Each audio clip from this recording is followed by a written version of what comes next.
Good evening. Hello? A little louder, lower. Good evening, ladies and gentlemen, and welcome to the Crown Heights Young Entrepreneur Evening. I look around, I see at least a handful of you are a little bit uptight and nervous, and I would also be a little uptight and nervous if I was walking out with $20,000. Rabbi Wordy, you didn't forget the check, did you? You have it? Underneath. Okay, I hope it doesn't fall off the stage and bounce. No, just kidding. So, good evening, and it is an honor to be here. About 2 days ago, I'm sitting in Los Angeles in Beverly Hills, and I get a phone call from Rabbi Wordy, who I've worked with many years, and said to me that he needs a small favor. He needs a pitch hitter to come in and assist and help and back and forth. And the truth is, how can you say no to Rabbi Wordy? I mean, this is a man who's a game changer. If only we would have this kind of support when we were growing up, how much better and further we would be. So first of all, let me introduce myself. My name is Mendel Duchman. I wear many hats. Both in Ruchnius and in Gashmius, but I'm the CEO and the owner of Noni of Beverly Hills, also known as AHA, Natural Skincare. We are sold in all the Whole Foods across the United States. We are sold in Mother's, Sprouts, and over 6,000 Mama and Papa health food stores. They go just for the green people, they go for the people that want to be healthy, and it goes along with a frum Jew who stands tall. We are what we eat, we are kosher, we answer to a higher authority, and we, Baruch Hashem, are competing in a very beautiful and nice way in the world of business. After all, we're speaking and we're talking across the street from 770 Eastern Parkway, the world headquarters. And as a Lubavitcher Chassid, I stand tall and say that the world makes a big deal about shluchim. They go out to remote business, to remote communities, and they bring people to Yiddishkeit, or like they would call today in Kiruv world. But I am under the opinion that equal to shluchim, there are askonim, business people, people like you and I, that without us, the shluchim wouldn't have supporters, the shluchim wouldn't have who to turn to for advice, financial advice. So I would like to look at this organization and what we're doing here tonight as also a shtickle shlichus, kiruv work, that as a skonim, we need to make a lot of money so we can be the partners with those that are keeping the Welt Yiddish. And the way to do that, ladies and gentlemen, as you know, is through clarity, through vision. Way before the GPS came along, way before Waze came along, we always knew that we have to have a path. We have to have a journey where we want to go in anything and everything we do, and even in the business world. And that's what's called a business plan. So thanks to this organization and thanks to this tremendous contest that has been going on, we have empowered many contestants across the globe to sit down for a few minutes and focus on a business plan. I don't know how many of you went through college and school. I never went to college. I went to Ola Torah. I couldn't speak English till I was 8 years old. And I went through the system year by year, step by step. But I knew one thing. If my foot takes a step in the right direction, and I'm honest to myself and to the business world, and equally important, I'm proud to stand as a frum person, you are successful together with a business plan. And we'll talk about it a little later. At this particular time, we all know that every airplane, every locomotive, every company needs a driving force. We have with us the director of this beautiful organization, who is absolutely a game changer in the world of commerce, in the world of leadership, in the world of empowerment. And at this particular time, I would like to call upon Harav Yehoshua Wordy, Rabbi Yehoshua Wordy, the one and only, to please address the contestants. Thank you very much, Mendel, and we're really very honored. He flew in from California to be the MC tonight. Mendel's somebody who I've been working with for many years, and he's a true inspiration to myself and to thousands of others. First of all, welcome everybody. We're honored that you could all be here. I hope you're as excited as I am. This has really been, CHYE is in operation now for 4 years. And I'm proud to say this particular program is my pride and joy. It really has been a fantastic program. Tonight is a culmination of a journey that people went through. We had 35 people that participated in learning how to write the business plan. We narrowed it down to 15, and then from 15 down to 6. And tonight we have the 6 finalists that are going to present, and somebody's going to walk away as a winner. And hopefully, every single person that participated, though, is a real winner, because everyone that participated got more clarity and got more vision. And CHYE is not just about giving somebody a prize tonight. We're here year-round to be the support, and we're hoping that all 35 participants, those that are here in the room tonight and those that are going to be watching this, every single one of you, we want to see all of you become successful. I just want to start off, before we start with the competition, we always like, when we do our events, we like to start off with a word of Torah, just to set the tone. Every single one of you have on your seat a little Devar Torah that I would just like to share. I'm going to read them I'll just do it in English. There's the top is a beautiful letter of the Rebbe. People would consult with the Rebbe about Ruchnius, and they would also consult with business people would come in and ask for advice.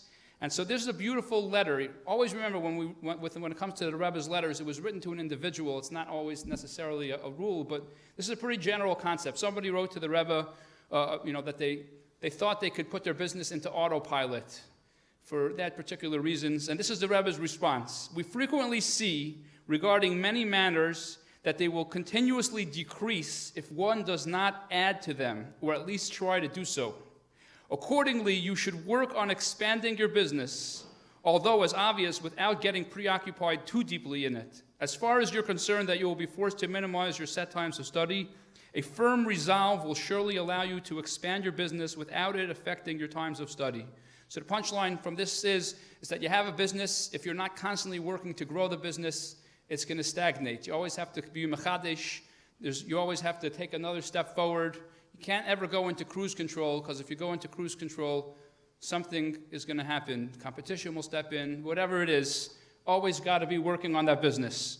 Going down, wisdom of our sages. This is a beautiful statement from the Gemara. This is quoted in many places, like you can see. It's in Baba Metzia, it's in Baba Basra, and some Menachos. I'll read it in Hebrew, because it's a one-liner. Zavin v'zavin tagra ikri. If someone buys something and they sell it for the same price, you don't call that a business person. This is, in other words, a true business person, and a rule in business is you buy cheap and you sell high. Then you're in business because you made a profit. If you just buy something and you sell something for the same price you got it, an example nowadays is very common. A lot of people, they start e-commerce businesses and they buy something and they sell it cheap, and they think, oh, I'm selling tons and tons of product, but really they're not making any money because they're selling it for pretty much the same price that they got it for, and they don't even realize because they just see the money going. So a rule in business is you always want to take something, add a value to it, and then sell it for more, and that's how you make the money. And this is the wisdom as it comes from the Gemara. And without further ado, let the competition begin.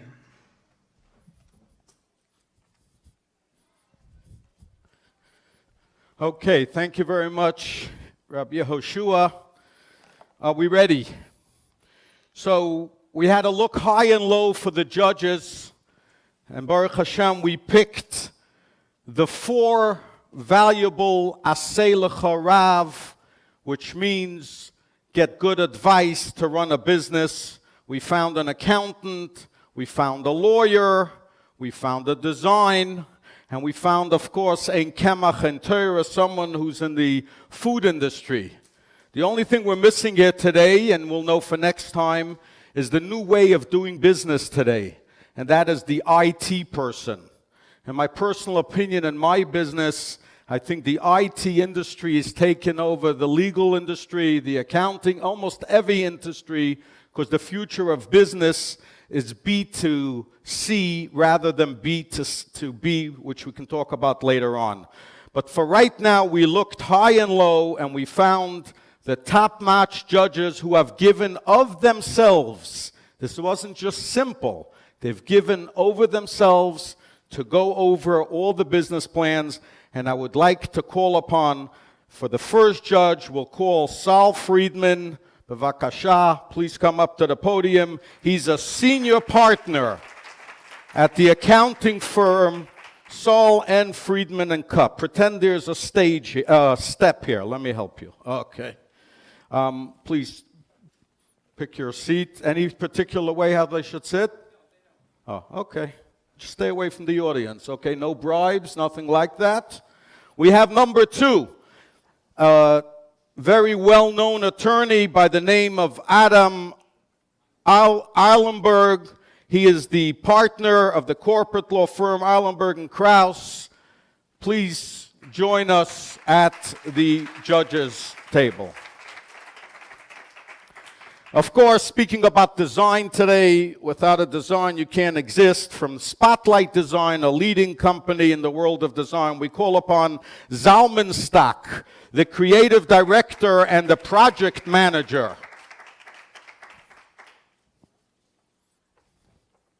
And last but not least, Acharon Choviv,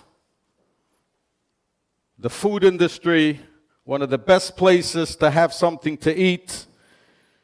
Jack Silberstein, the CEO and the co-founder of Jack's Gourmet. Did you bring a sandwich or anything, or nothing at all? Okay. So, these are the judges. Absolutely, Rabbi Wordy.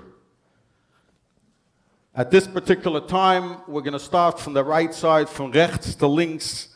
We'd like to ask Mr. Friedman to take a minute and introduce yourself. You have exactly a minute.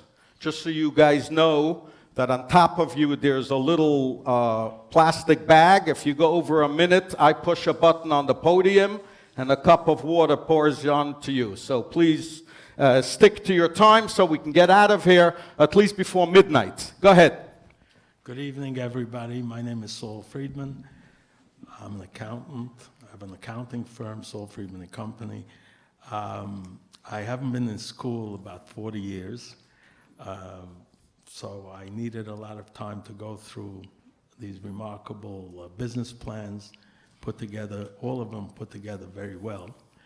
And I've never graded anything, but just as an introduction, I want you to know the way I looked at the business plans is to be realistic, to be properly capitalized, and to be conservative in your projections and in your outcomes. And if you met those goals, you got a high grade in my judgment.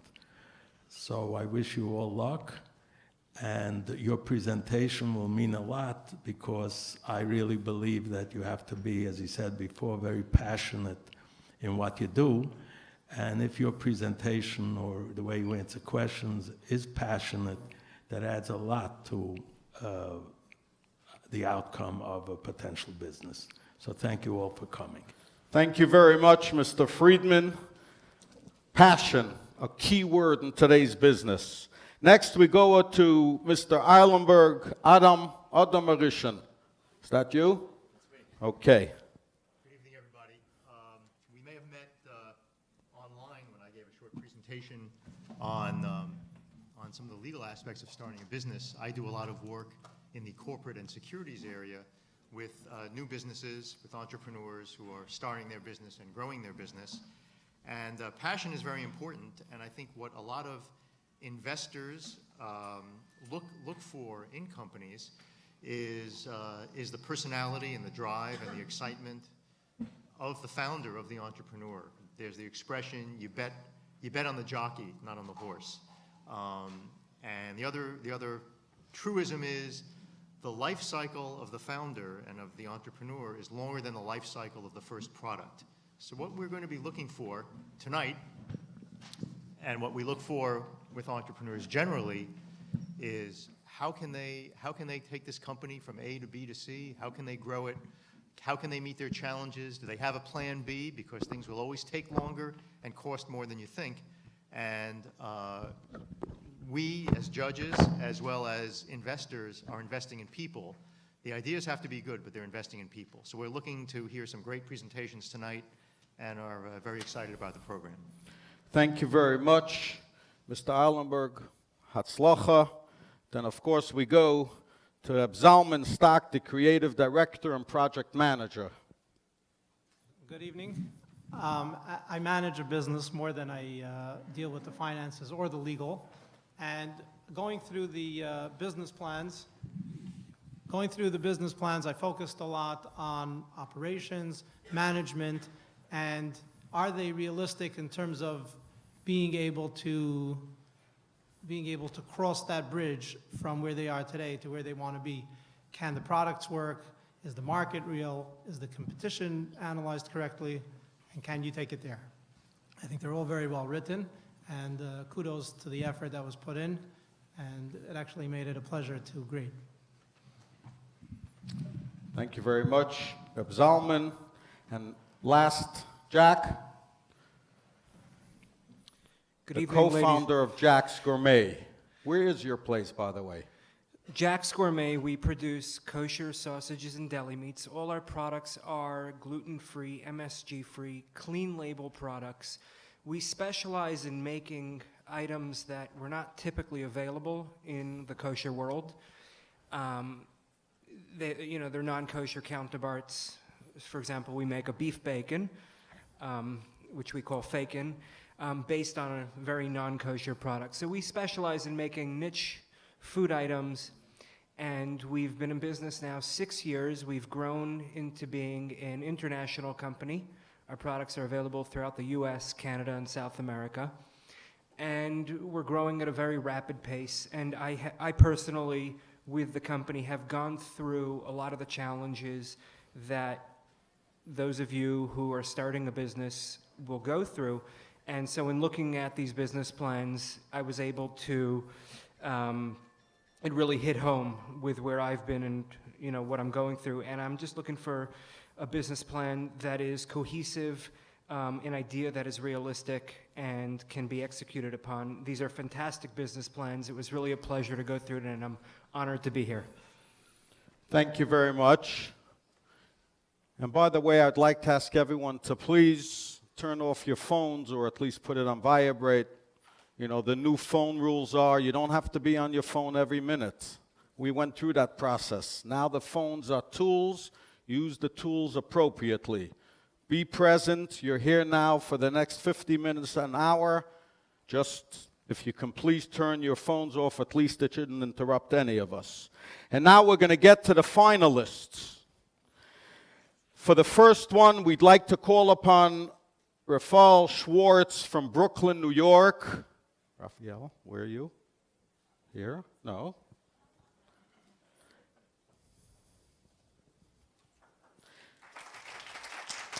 And what we do is, you're going to have a minute. What do we decide? Behind the podium, in front of the podium? Behind the podium. Right behind. Wherever you feel comfortable. Pretend you're in front of the buyers of Target and you're giving them $1 million order, okay? You have a 1-minute presentation. Okay. The same water over your head is in 1 minute, and then the judges are gonna each ask you the questions. Okay. Good evening, everybody. My name is Raphael Schwartz, and I am the proud CEO of my own menswear luxury label, Ralph Beck. Tonight I'm wearing one of my own creations. Thank you. They are 100% handmade, hand-stitched, peak stitching, Italian fine cloth.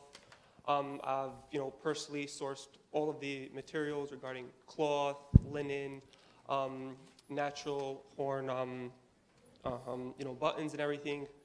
And just a lot of work and a lot of detail really went into it. And I'm just proud to present it to everyone here, including the judges, but as well as to everyone in, over here that came out in the audience. I'm based on Madison Avenue. I have an office there. And I have two parts to my menswear business. I have a retail part where I plan on selling to the luxury department stores, and then I have a personal made-to-order part, which gives my clientele more of a personalized level design experience of their suit. Some clients have more of a difficult fit. They're not able to go into a store and buy just any off-the-rack garment, and so I definitely cater to them, as well as I cater to a certain kind of clientele that wants to be more trendy in what they wear. They have their own personalized style and personalized design and personality that they want to bring out in their clothing.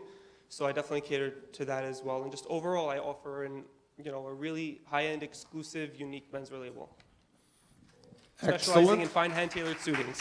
Excellent. Thank you. At this particular time, we'll start from our dear judge, going this way. Yes. Thank you. That's a beautiful suit you have. Thank you. Thank Maybe you. I'll talk to you offline and see if we can do I something. will extend a friends and family discount, no problem. My office is right next to Brooks Brothers, so The borough I see president? we're neighbors. So we're neighbors, yes. Um, As a night. So my question to you is really just more about industry trends. Yes. There's been a trend over the last 20 years or so of certainly casual dress, and that certainly in menswear, to the extent that I know, this is about as dressed up as I get, and this suit is 10 years old. I'm not exactly a trendsetter, but so much of the tech industry and even professional services industries don't really wear suits so much anymore. So how are you going to address that, and how are you going to make a mark? Well, the suits that I offer are very unique. I offer it in a lot of textures, a lot of uniques, and a lot of unique fabrics, which many designers do not offer. So that in itself is definitely, very special. And I find also that when I wear my own suit and it is in another, it's something other than just the wool, because I use a lot of cashmeres, I use a lot of plaids, and I kind of give it, like each suit has its own function and its own thing. When I'm designing it, I definitely envision when the person is going to be wearing it and for what event it is. So I definitely, cater to, those that want just a casual blazer that they could wear with jeans. If somebody wants a more casual suit, something that's, not as dressy or as formal like what I'm wearing now. If you take a look at my, website, you'll see I offer a wide array of, I offer three-piece, I offer double-breasted, I offer just peak lapel, notch lapel, single buttons, formal wear. I will be launching in the summer as well. And I also offer suits for those that want to, dress up, celebrities that have red carpet promotional events. I think, regardless of everybody wanting to be comfortable and, be comfortable whatever it is, so my suits are comfortable to wear. I've had people try them on, they feel comfortable in it. I did my research, but I just think that, as a brand, I just hope to create a really strong, luxurious image that someone's going to want to wear just because they like it, and not because, just they're going to be gravitated towards it. Great, thank you. You're welcome. Yes. Welcome up here. Welcome up here. It's very brave of you. I definitely would probably be considered your target clientele. I like a nice suit. I like to dress up. I don't do it very often. I'm a jeans and t-shirt kind of guy. But the occasion does come up and I have to put on a suit, and I like it to look nice. So I appreciate very much what you're doing. My question for you is, why Ralph Beck? Why do you want to be in this industry, competing with billion-dollar and million-dollar companies? It's a very crowded space. There's a lot of people doing nice luxury suits and clothing and menswear. So why do you want to be part of it? Well, one of the reasons that I want to be in this industry is, A, I feel that I could really do it.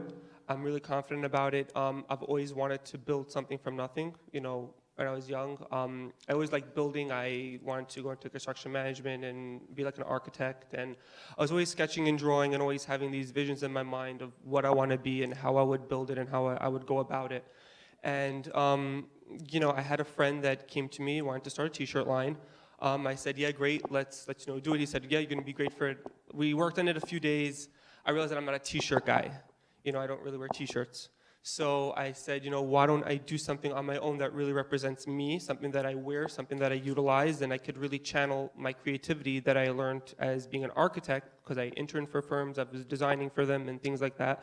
And I figured, why don't I channel that and my aesthetic and my eye into luxury menswear, something that's really a representation of me, something that I enjoy, something that I see myself wearing, and something that's not really available in the market. So when you say crowded, yes, the industry is crowded, but there are always consumers looking for new hot items on the market. They're always looking for new designers, new things. Stylists are always looking to style, you know, celebrities and new items and newest designer goods.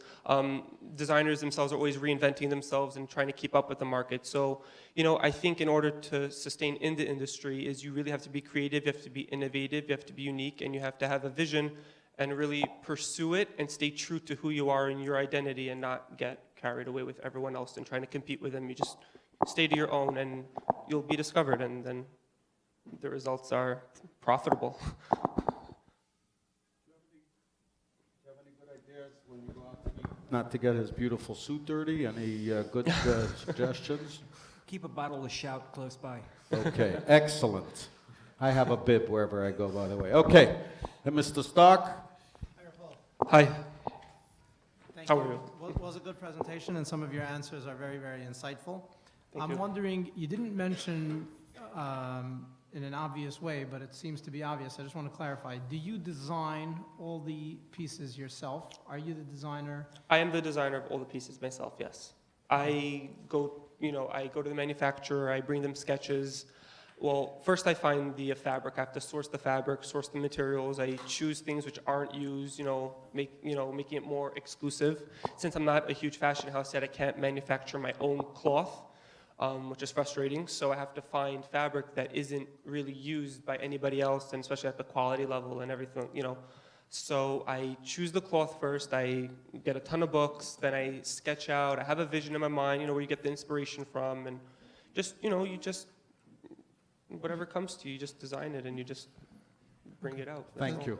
Just a follow-up, does that present a consistency challenge in being able to replicate? If you get an order from Bloomingdale's and they order 500 suits, and then you can't fill the order because the guy you're getting the fabric from is a... No, right. So while I was doing this, I was making sure that I was choosing fabric from sources that do carry stock and that I would be able to produce multiples of. So I'm dealing with fabric sources that like, Gucci gets it from, and all these other big designers, Brooks Brothers, where they get their fabric from, where they source it from. So I know that if I have an order and I need to push 100 suits, I know that I could just call them up and say, send me, 300, whatever, 3,000 yards of fabric to my manufacturer to make the suits. I know I won't have that issue because it's super unprofessional to, have an order and not be able to fill it. It just doesn't look or sound right. Excellent. Thank you, Rafal. Mr. Schwartz. Judge. Good evening. Good evening. Thank you for coming. Thank you for By having the me. way, what a coincidence. This suit that I'm wearing now is my first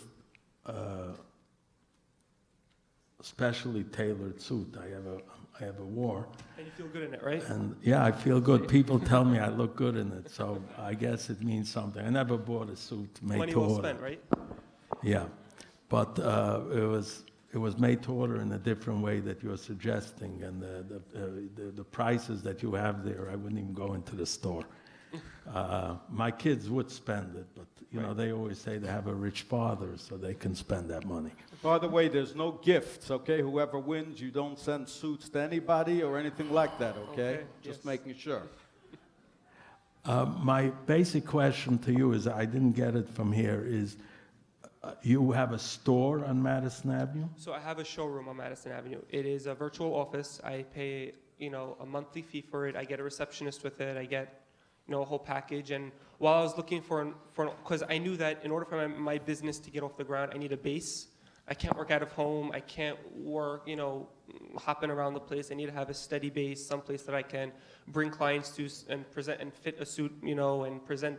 And I needed a place where I can meet buyers and have meetings for press and everything. So I knew that I needed a space that's going to represent me and really give off the impression and image that I wanted with my brand. So while researching this, I was lucky enough to, Hashem helped me really, that I found a really beautiful office space. It's really spacious. It's really impressive. And everybody that comes, it gives off the image that I want. So it's not where somebody passes your store and decides to buy something. No, So how would they know that you even exist? Well, I have a website, so all the information's on the website. When they're requesting a fitting, they go on the website, they fill out all the information that I need in order to, arrange the fitting, the suit sizes and everything like that, and the time slot.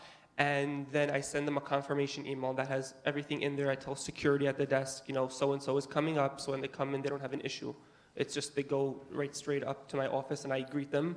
I offer them coffee, tea, water, any refreshment that they would like. It's, Would you go to their house?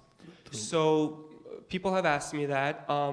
It's definitely if I have a client, they're a repeating client, whatever it is, then I would definitely make that, I would definitely consider it, yes. If someone wants a personal tailoring, yes, why not? Thank you. You're welcome. Thank you very, very much. Without further questions, just have a seat, and thank you very much. We're just going to take a 10-second detour. We are honored to have with us one of the New York City Council members. It's a true honor to call upon the stage for a short minute or two greeting as we call upon the Honorable Matthew Eugene from the 40th District, Brooklyn.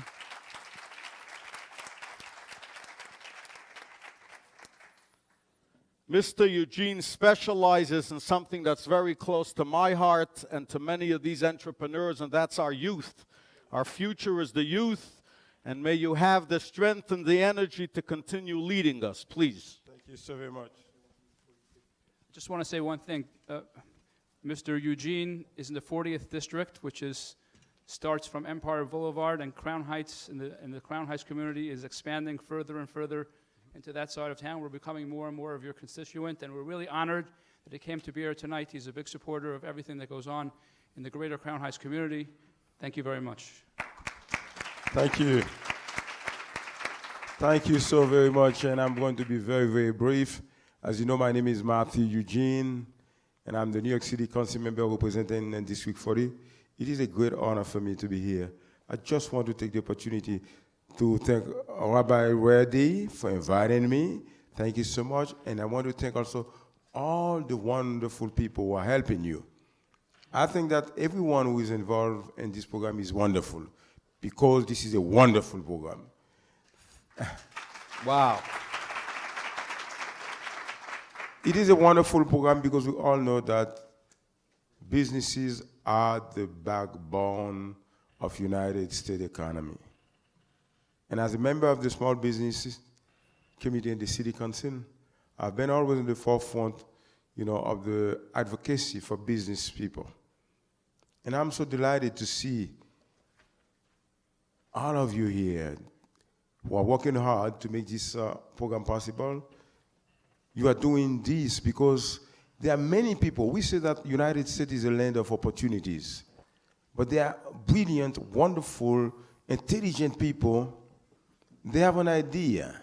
In United States, that's what it's about. You have an idea, you try it, and you succeed. But there are many people who want to do business. They have the momentum, they have a great idea, but they need somebody to take their hand and to show them the rope, to open doors for them, to show them how to succeed. And Rabbi Werdy was talking about business plan. I was born and raised in Haiti. By the grace of God, I am the first Haitian American to be elected in government in New York City. I'm saying that to say that I know many immigrant people, they want to do business, but they don't even know how to do a business plan. You see what I'm saying? So important. But want to thank you again. Congratulations and good luck to all of you. And the gentleman who was talking about suit, I hope that one day I will go to you to buy my suit to go to City Hall. All God right, bless you. let's hear it for God bless you. Mr. Eugene. Never mind, you got a classy suit yourself. We need your leadership in California, so anytime you finish with New York, we'll welcome you there, all right? I will be there. Okay, watch your step as you go down.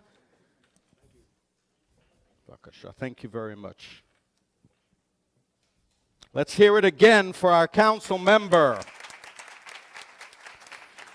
Okay, and now for our next finalist, we'd like to call upon Nicole Marcella. She lives in Brooklyn, New York, and she is the owner of Best Costume Outdoor Wear.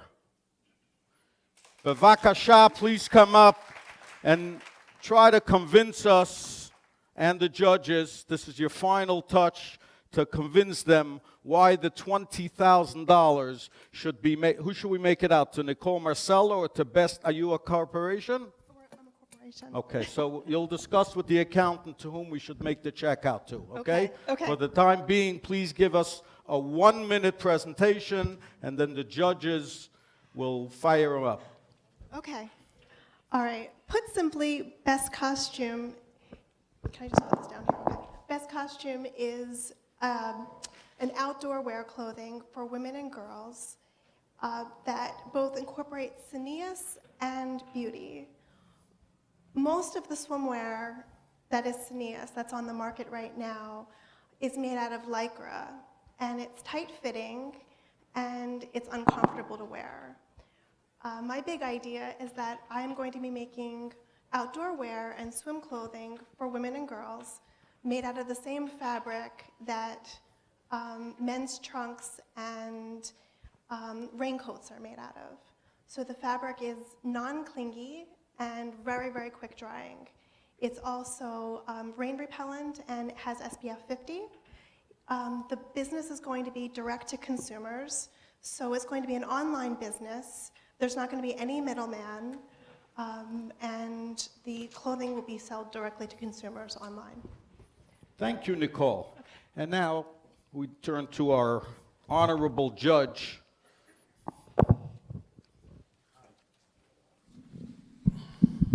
Good evening. I studied your business plan. Before I ask you questions, I'd like to make some comments on the business plan, which I think would be very, very helpful. First, I want to congratulate you. On page 18, you make a statement and you say, your personnel, you say, set up accounting at $250 an hour and a part-time sales help at $10 an hour. I'd like to thank you very much for recognizing that accountants make 25 times Free as much advice, write it down. as a salesperson makes. Thank you Excellent. for that. Love.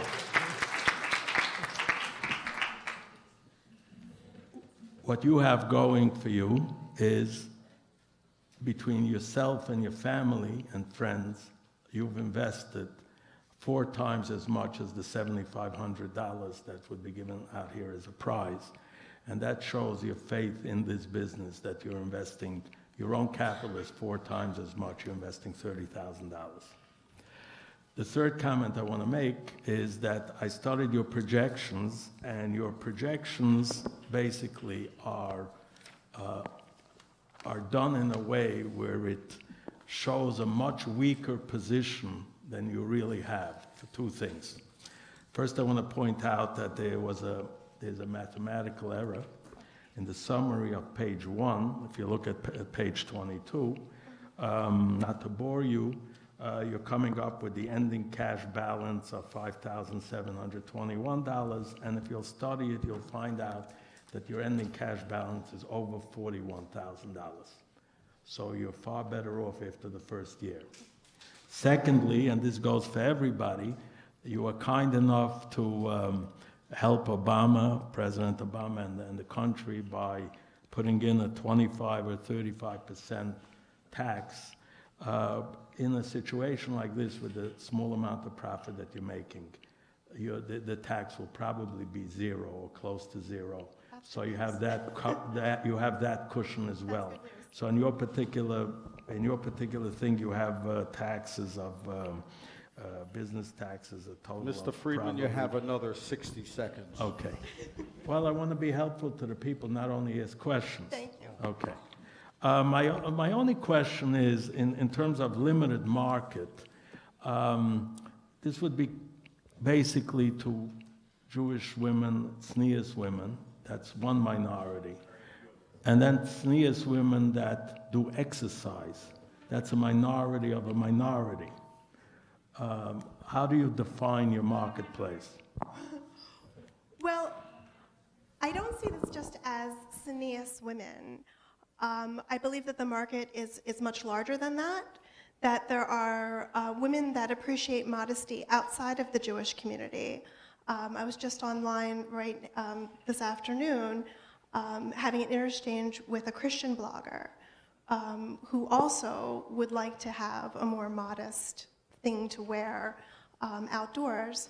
And I see this dress that I'm creating, or this dress line that I'm creating, as a solution for mothers who want to take their children to the playground and not have to worry about getting wet, or take their children to the beach.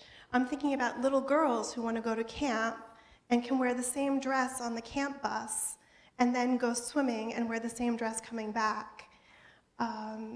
For me, it's creating a solution for spending time outdoors, which is something I really, really enjoy doing, whether I'm exercising or not, that would protect me from the sun and from the elements while keeping tznius.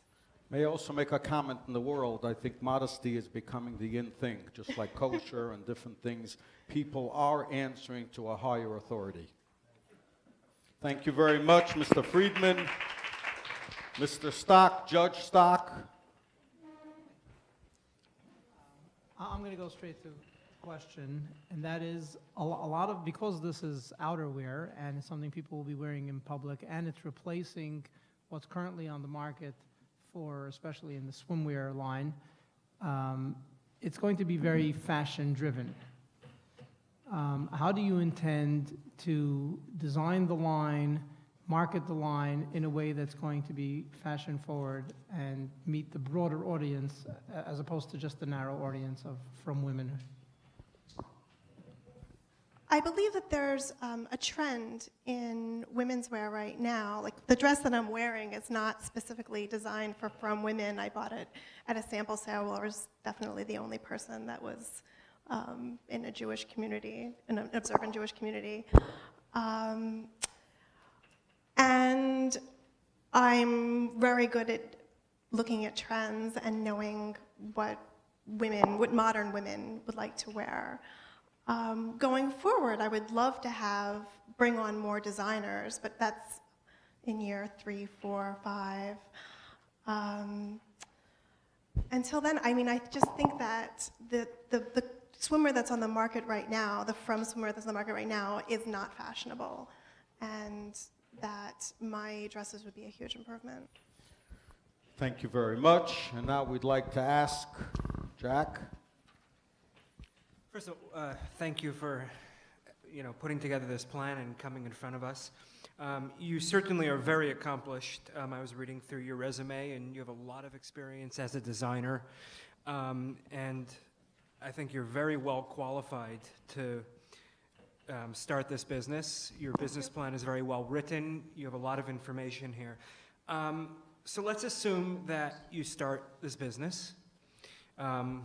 Maybe you win the prize or you don't, but you start the business and you post something online, either on Pinterest or Etsy, and it takes off, goes viral, people want this. You get a call from a buyer from TJ Maxx, they're interested. What are you gonna do? Honestly, I'm not sure if I want to get into the wholesale business. Okay. Right now I'm very committed to doing direct-to-consumer sales. A lot of that has to do with the model that the business is. I want to have very small batch or small runs of each design because I want to stay current and on trend. if I get too large or if I have to take production overseas, I want to keep everything in New York City so that there's a quick turnaround, there's immediacy. I can go into the production line and see how things are going, correct mistakes, not have any surprises, and be able to get everything shipped out very, very quickly. If that would be a wonderful problem to have, but it's not something that I want the business And by to the be. way, there are businesses who don't want to do that. I don't want to sell my skincare in Walmart or anyone like that. I have a high volume thing, and it's about the quality and the quantity. That was a very good answer. Thank you. And now our final judge. Okay. Thanks for the presentation. It's a great business plan. I particularly liked your kind of timeline, which was very detailed and thought out. I think modest goals, which may or may not be accomplished, because as I said, things do take longer, but I think you have some realistic sense about it. I was a little confused, and maybe it's just my own Sure. lack of attention about the whole vintage dress business.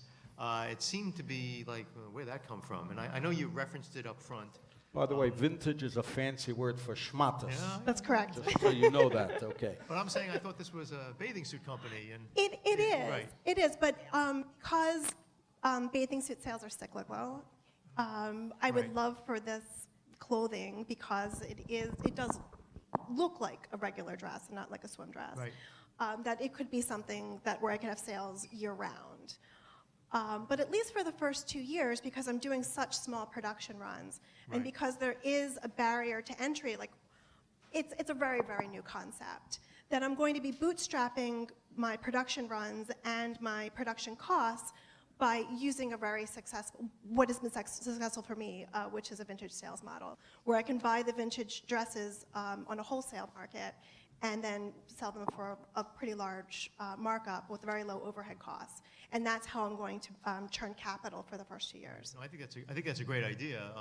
It might be, as the business gets more successful, it might be a bit distracting. Exactly, But and- we should deal with that problem. You should have that problem. Exactly, Um, exactly. So then my only other question really was, and maybe you've answered it before in saying that you're focusing on a niche production.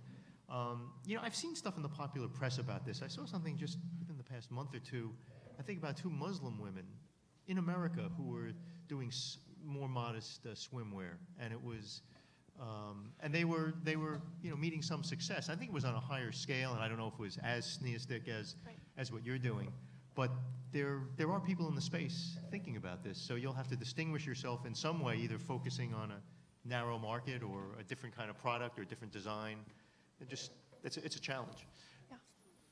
Well, she's good under pressure, that I can tell you. Let's hear it for Nicole. Unbelievable. Stand up and getting fired at like this. But remember, you keep to your niche and you keep to making a Kiddush Hashem, because that's what you're doing. Thank you very, very much. We're going to move on a little bit faster, so we call upon our very next finalist. Is the cordless? We're going to call upon Yosef Romano from Berkeley, California. The name of his company is Seamless Nonprofit. Now, I don't know how you can be seamless and nonprofit at the same time, but that's probably in your name. So give us a 1-minute presentation, and then you're going to be fired at by our honorable judges to your left. Thank you very much, Rabbi Duchman. Hi, everybody. My name is Yosef Romano, and like Rabbi Duchman told you, I'm from Berkeley, California. Whee-hee! California. I flew in over here last night to represent my company, Seamless Nonprofit. Seamless Nonprofit helps nonprofit organizations save money, save time, and do what they do better. We do so by implementing our state-of-the-art, easy-to-use and intuitive web platform. This platform enables them to streamline and automate administrative workflows, and it allows them more efficiency and more impact in building community, spreading their word, spreading their message, and raising funds for their organization. Very good. Thank By you the way, very I'm much. a fundraising coach also, so be careful what you're saying because we're very, very tight with nonprofit organizations. Wonderful. Yasher koyach to you. We're going to start with the Honorable Judge Adam Eilenberg. Bevakasha. Thank you. I've got to get the hang of this microphone, but see if this works. Thank you for that presentation. That became a lot more clear to me than my first read, and I'm not a tech guy, so maybe that's my shortcoming. But I think what I'd like you to explain for me to understand a little better is what's unique about what you're providing for your clients, for the nonprofits. How do you find them? How do they find you? And what's particularly proprietary about what you're doing, whether it's branding or actually proprietary, and how do you scale this? How do you make a bigger business out of this? A lot of questions, but those maybe you can address some of those. Okay, I'll try to address them. So to respond to your first question, what makes us unique? So there's a lot of tools out there to help nonprofits do what they do. You have Eventbrite. It's a nice platform to let you manage your events. You have MailChimp, allows you to send emails.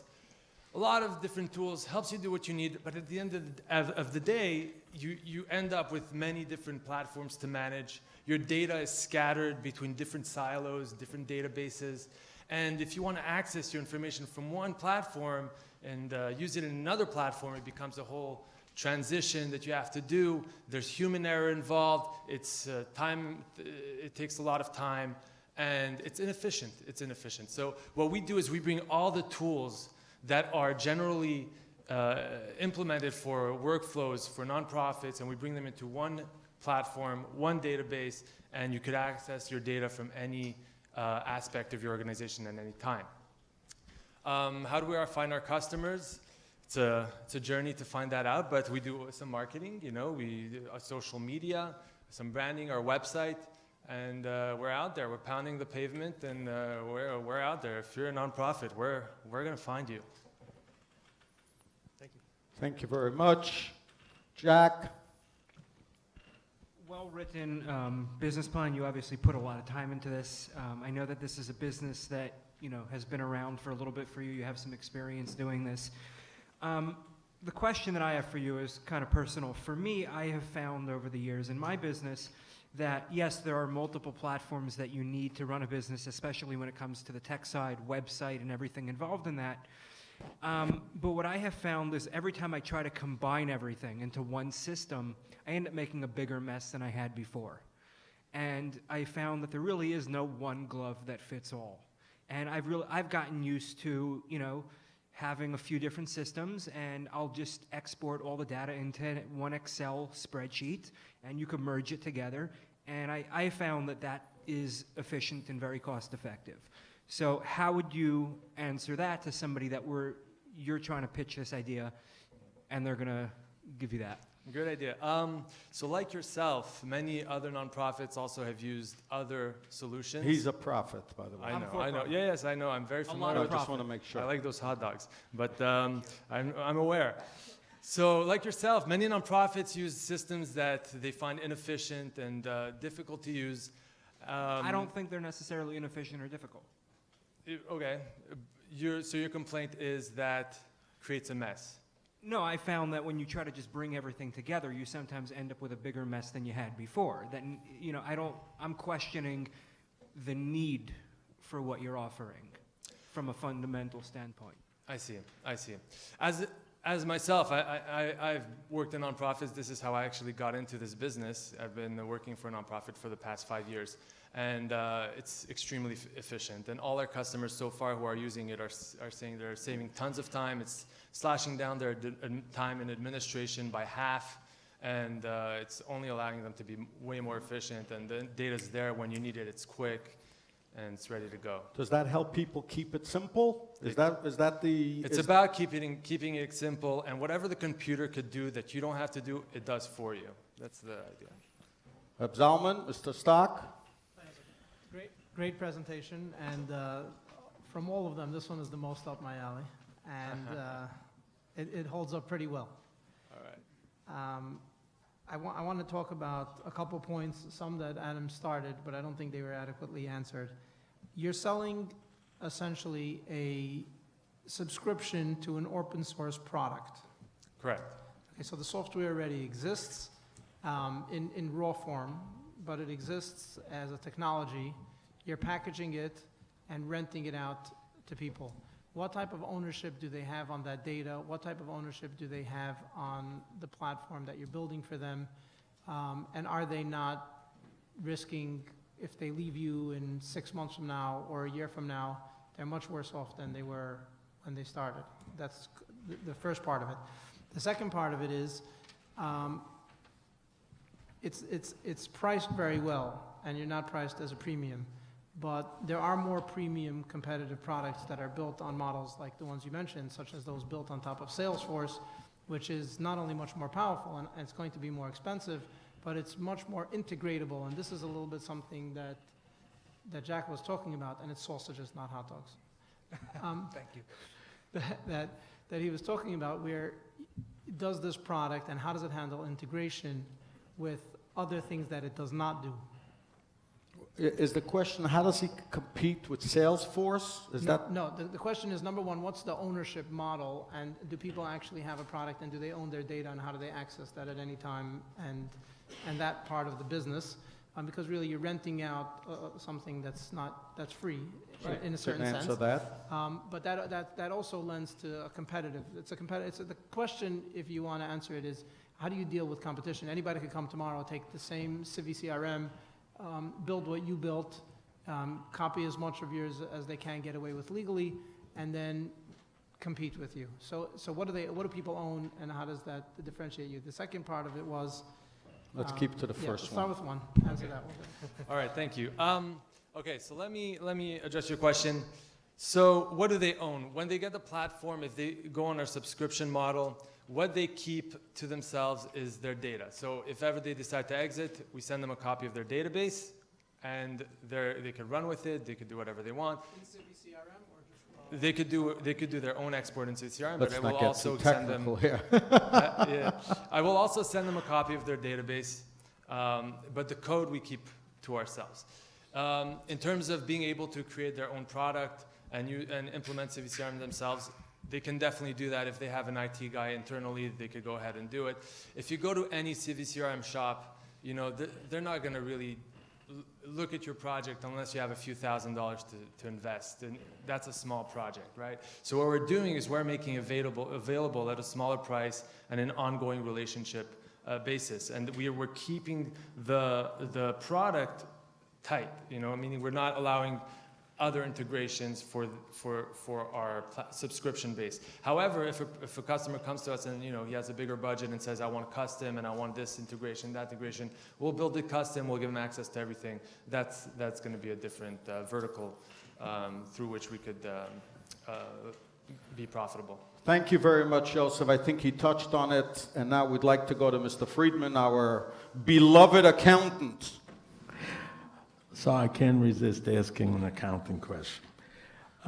This is the first business that's been presented today that's up my alley, because you're the first one that's providing a service. All the others provide a product, you provide a service. Accountants, we also provide services, so familiar how services work. So one of the things I couldn't understand, and again, I'm not an IT person, you're charging, according to the way you have it here, a setup of $2,400 to set up somebody with your product. You call it initial setup, custom work costs of a setup, okay? And my question is, there's something wrong here. If you're charging that much for a setup, obviously it's a complex thing to set up. How are you able to develop this whole thing for $7,500? You have here a website development of $2,500, product development $5,000. So it cost you $7,500 to put this program together. That's either very, very low, or it's not extensive enough so that how could you charge $2,400 for it? Something has got to give here. I didn't understand. Okay, so it's a very good question. So I probably didn't make it very clear in my Excel sheet. So the $2,400 is the total for the month. So that's divided by all the new customers acquired. So it's going to be more in the range between $500 to $1,000. And what I mean by implementation cost, that'll be for, if they want us to train staff. That's not correct, because in month number 2, you have one of these, and you're charging $2,400. In month number 2, you have 2, and you're charging $4,800. So it seems like you were projecting $2,400 per job. I think the row below that, you'll see its total number of users acquired. Right. And so the total is more than 1, correct? Yeah, 4. 4. So it's more like 2,400 divided by 4. So it's about 600, right? So that's what I meant. So That's why you need Mr. Friedman on your team. yeah, that's a good point. So so what the implementation costs represent is training for staff. It'll be for data import. If they have a lot of data from a previous platform they were on, we'll import that for them. And it's a very conservative amount, 600. But I gave that range. That's what a new customer will be paying to get on board. In terms of developing this product and why it would be so cheap is because we already developed, I would say, 90% of it. And really what we're trying to do is repurpose what we have for the greater nonprofit sector, right? However, if you did that, there was obviously a very big cost to get to the point that you got. So when you do a business plan, if you want to inform somebody, you should put in what the total investment was until now, and that's paid for already. Mm-hmm. So it doesn't make it look like you're developing a product for $5,000. Obviously, if you spend time, sometimes years, you could have put in a couple of $100,000 of sweat equity into the product. Definitely. So you should list it. Point well taken. Would you like to do a closing report? Because we have to go on to our next So I just want to finalist. that was actually one of my biggest questions at the end, and I was debating whether I should not. I asked some people at CHYE, and they said it's up to you. You don't really need it. It's not required. Whatever looks better for your plan. And I guess I opted out. Next time I'll opt in. Thanks for the. Thank you very much. As you go off the stage, I have one question in 30 seconds. I'm Ola Torah. I'm in the yeshiva across the street. I have 500 students. What are you going to bring to my table? So we're not going to bring much for your students, but what we're going to do is we're going to be able to simplify the way you administrate your organization. Donations will come in, the receipts will go out right away. You don't have to think about it. Automatic reminders will be sent out when they need to be sent out. The event registrations happen seamlessly, and then you can use all that data to market and to communicate with your Balabatim in a very quick and efficient way. Thank you very, very much. Let's hear it for Reb Yosef Romano. And now we're going on to our 4th finalist, and we're going to try to put a little bit of a speed to it because this room is going to be used for L'chaim after this program, so we got to move on. Okay, didn't get it. Fine, no problem. We're now going to call upon our finalist, who is the owner of Baby Roo. Her name is Malka Goldfein. An industry that's really booming, the baby business. You want it on or off? Good evening. My company, Baby Roo, provides a single solution to 2 separate problems. The first, when a parent's baby starts reaching their preschool years, they start outgrowing their strollers, their high chairs, their car seats, and that like. Parents put a lot of money into those high-end, top-quality products, only to see their investments in the corner, sitting in a closet, or in an empty room, or in a full room, or wherever, taking up space. Now, we have another problem where a parent wants to get those high-end, top-quality equipment, but simply cannot afford it. Our consignment solution brings together these 2 groups, enabling the first group to salvage some money and gain some space, while at the same time enabling the second group to buy a product for their baby that they otherwise could not afford. Now, The secondhand goods purchasing industry has been on the rise. It's been growing year after year, and more and more people are buying used goods than ever before. So we see an opportunity to make the process easy and affordable. We will take this kind of equipment, such as strollers, car seats, and high chairs, and we will pick it up, refresh it, clean it, sanitize it, and fix it if needed, and make it available for buyers online. As the old saying goes, one man's rubbish is another man's treasure. Wow, very good, Malka. So, that's our plan. That's excellent. But this is everything except for the baby, right? The baby. Yeah, but that's already trademarked on Kingston. Okay, excellent. So with that in mind, I'm going to turn to the judges. I'm going to ask Mr. Friedman to please begin with the questions. Okay, as I Be did easy before, on her, please. As I did before, I just want to make a couple of comments and then I have a question. Okay, absolutely. Okay. In your unanticipated expenses, which is on page 21, I felt you had that too low. Unanticipated startup costs of $765 is kind of low. Okay. It's going to be much higher than that. I don't think, though, with the amount that it's bringing in, that it would really make much of a difference, though. Okay. Yeah. Yeah, but we have to be a lot more realistic. Yes. And as I said before, you can take out the taxes. There won't be any taxes.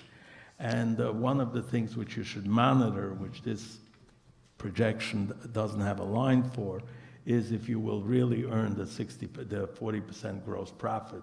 Because there are costs, there's pickup costs and people on the phone, et cetera, et cetera. You're just using that as a guideline, but when you're in business, you should monitor that that's what you're doing. Right, I mean, it's broken up in there. First of all, I want to make clear that the 35% that everyone put into their plan was part of the template that was given, so we all assumed that it was standard. No one asked you, but that's what everyone had and what people put in. Oh, there's some that have 25%. That's why I figured it was optional. Right, and then in the cost of goods, I actually put in the consignment costs, and I don't remember what it was on. I don't have it in front of me, but the pickup was actually part of the expenses. It could be I named it deliveries or something else. It was definitely there. You can just use Uber and cut your costs, okay? You can do that too. Okay, What's your my question, So I Mr. should have Friedman? labeled it a little better. My question is the following. On page 16, you're talking about the pricing structure, and you say if after 120 days the product does not sell, the consignor can pay a fee to get the item back, etc. Yes. What happens if the person that's trying to sell it is going to say, why should I give you this right? Maybe you're going to tell me you can't sell it. You'll hold it for 120 days. Then you'll get it for free. I'm not going to pay to get it back. Well, we don't take products without signing a contract, and those terms are actually stated. So how it works is that a person has, let's say, a Bugaboo or a Mima stroller that is in great condition. They go to our website, upload a picture, write a description, and then once we approve, making sure that, based on the age of the product and the condition, whether we're going to take it or not, before we come to pick it up, they sign an online contract that actually has it all written out, the 4-month contract, and with all the terms about you want to terminate, then that's Yeah, I part of understand it. it's the contract, but why would a person agree to give you the I didn't- option of deciding whether you can sell it I or didn't not? pull this number out of thin air. There's other consignment businesses in different fields that actually do this exact same number. From Go girl, give it back. Excellent, let's go. TheRealReal.com is a luxury consignment business, and that is exactly what they do, and many others like ThreadUp and Swap.com. So Thank you. I didn't pull it out know of thin that. air. Thank you Yeah. for the explanation. Thank you very much, Mr. Friedman. Excellent. Whoever said that Orthodox women can't be leaders in commerce? Absolutely. And now we call upon Reb Zalman. Okay, first of all, I one comment as well before I ask a question. You're talking about it as far as targeting two markets, one as the seller and one as the buyer. I find that it seems to be a very, very small differentiation other than their class and income. But in terms of marketing, they're found in the same places at the same times, the same blogs and the same circles to Sort of, certain yeah. extent, a lot of overlap. You'll have people in all circles that are of different classes, some that can afford the higher end and some that want to buy it secondhand. My question is, the logistics sounded very unrealistic. I'm just wondering how you would react to having 3 high chairs, 2 strollers, and 4 car seats, and trying to photograph them, clean them, sanitize them, and get them ready for shipping. So I'm not sure I understand your question. Is that regarding the differentiation of the consignors or the sellers, or is it That was just a comment. I don't know if you want to address it. Oh, Not in yeah, terms so of the marketing, consignors, okay, so doesn't seem regarding to the be something- consignors are parents of preschoolers, a little older. That's why you'll see in the target market, they're a little older. The parents are like 20, 19. They are from a middle to high income stage, or it could be a parent that doesn't want to start going on eBay and Craigslist and doing all the hassle. It's very time consuming and labor intensive to put in eBay and Craigslist. So we do all the work there. And regarding the buyers, those are pregnant people mostly, right? So it's a little different there. They're not preschool parents. They're pregnant or with a new kid looking for a new stroller. They're a little younger. They are on a budget, unlike the people that we're consigning with. So it is a little different. And targeting ads to them separately on social media is not hard. I have had experience in advertising on social media, and you can target specific ages, interests, people, the consigners, the children are already interested in school, so you would target parents of first graders, pre-1A'ers, versus the new mom, the expectant mom. So that's to answer that question. And 20 seconds. sorry, what was the other question?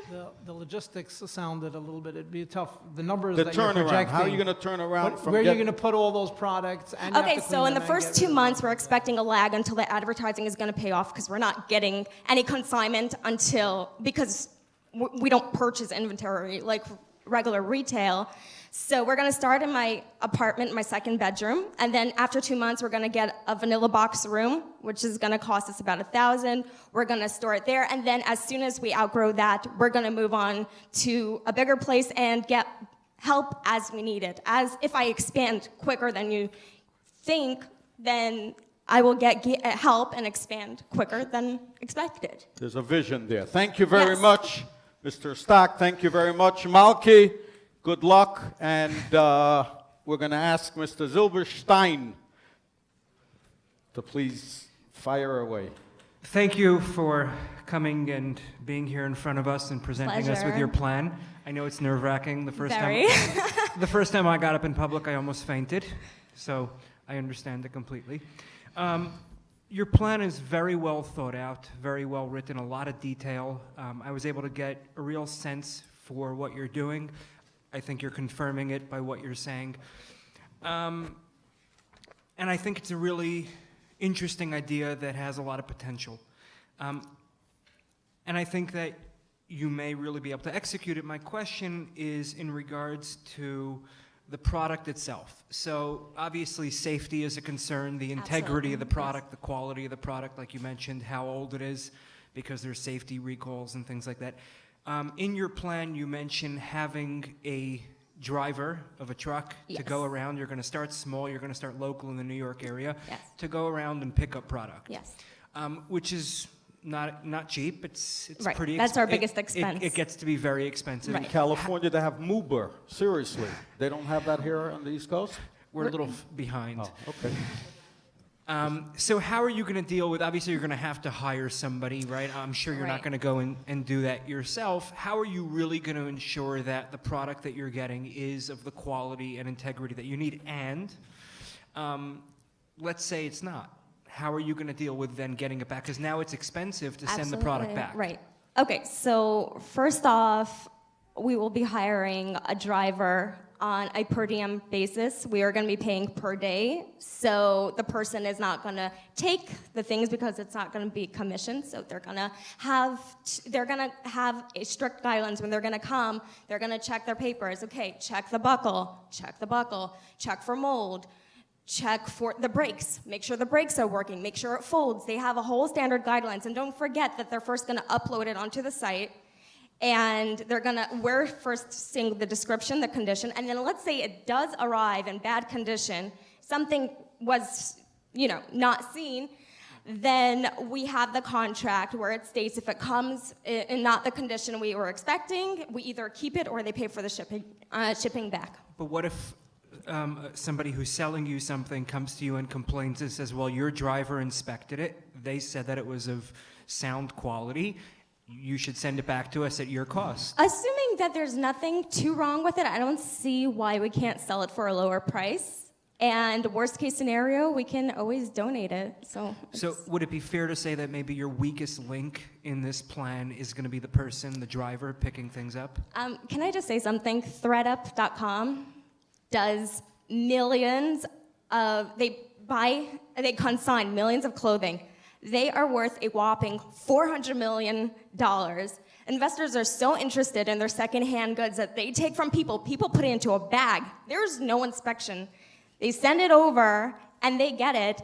Investors invested over $131 million to date. So, yes, there's always going to be unforeseen things in any business, but it's definitely not well said. something that's going to Thank you. stop us. Thank you very, very much. Acharon Chaviv. Thanks for your answers. And Here comes the lawyer. Be careful. My Your father-in-law's a presentations. lawyer. I think it's a compelling presentation and a nicely written business Thank you. plan. I did want to follow up a bit about that comment you just made with the ThreadUp. That's a great thing, great company to compare Yes. yourself with. I love it. Let's get into barriers to entry then. You're going to put in all this hard work, all this sweat equity, and maybe you'll get $7,500 here, or you'll maybe get $7,500 somewhere else. But the 800-pound gorilla comes in and says, hey, you got some traction here. Yeah. And all of a sudden, ThreadUp decides, or Google or Amazon or anybody decides to go into the consignment business of gently used baby equipment in a big way. How do you compete? Okay, so yeah, that was actually one of the threats that I actually put into my plan. So we cannot predict that. However, at the moment, there is not a single company out there that does this. There's eBay, there's Craigslist, and those are not the same. There is no quality. You don't know who's selling you those products. There's no standards. And there's nobody that actually makes it easy to take the equipment. There's absolutely no company out there that does this. I personally don't think ThreadUp or Swap.com or companies like that would go into that because it's more of a headache because they don't really do pickups. The Real does do pickups, and there's a company, MoveLoot, that does do pickups, but it's not really under their company. So, I mean, it's possible, and I will work harder. I will work faster, but I don't really think that that's going to be a big threat.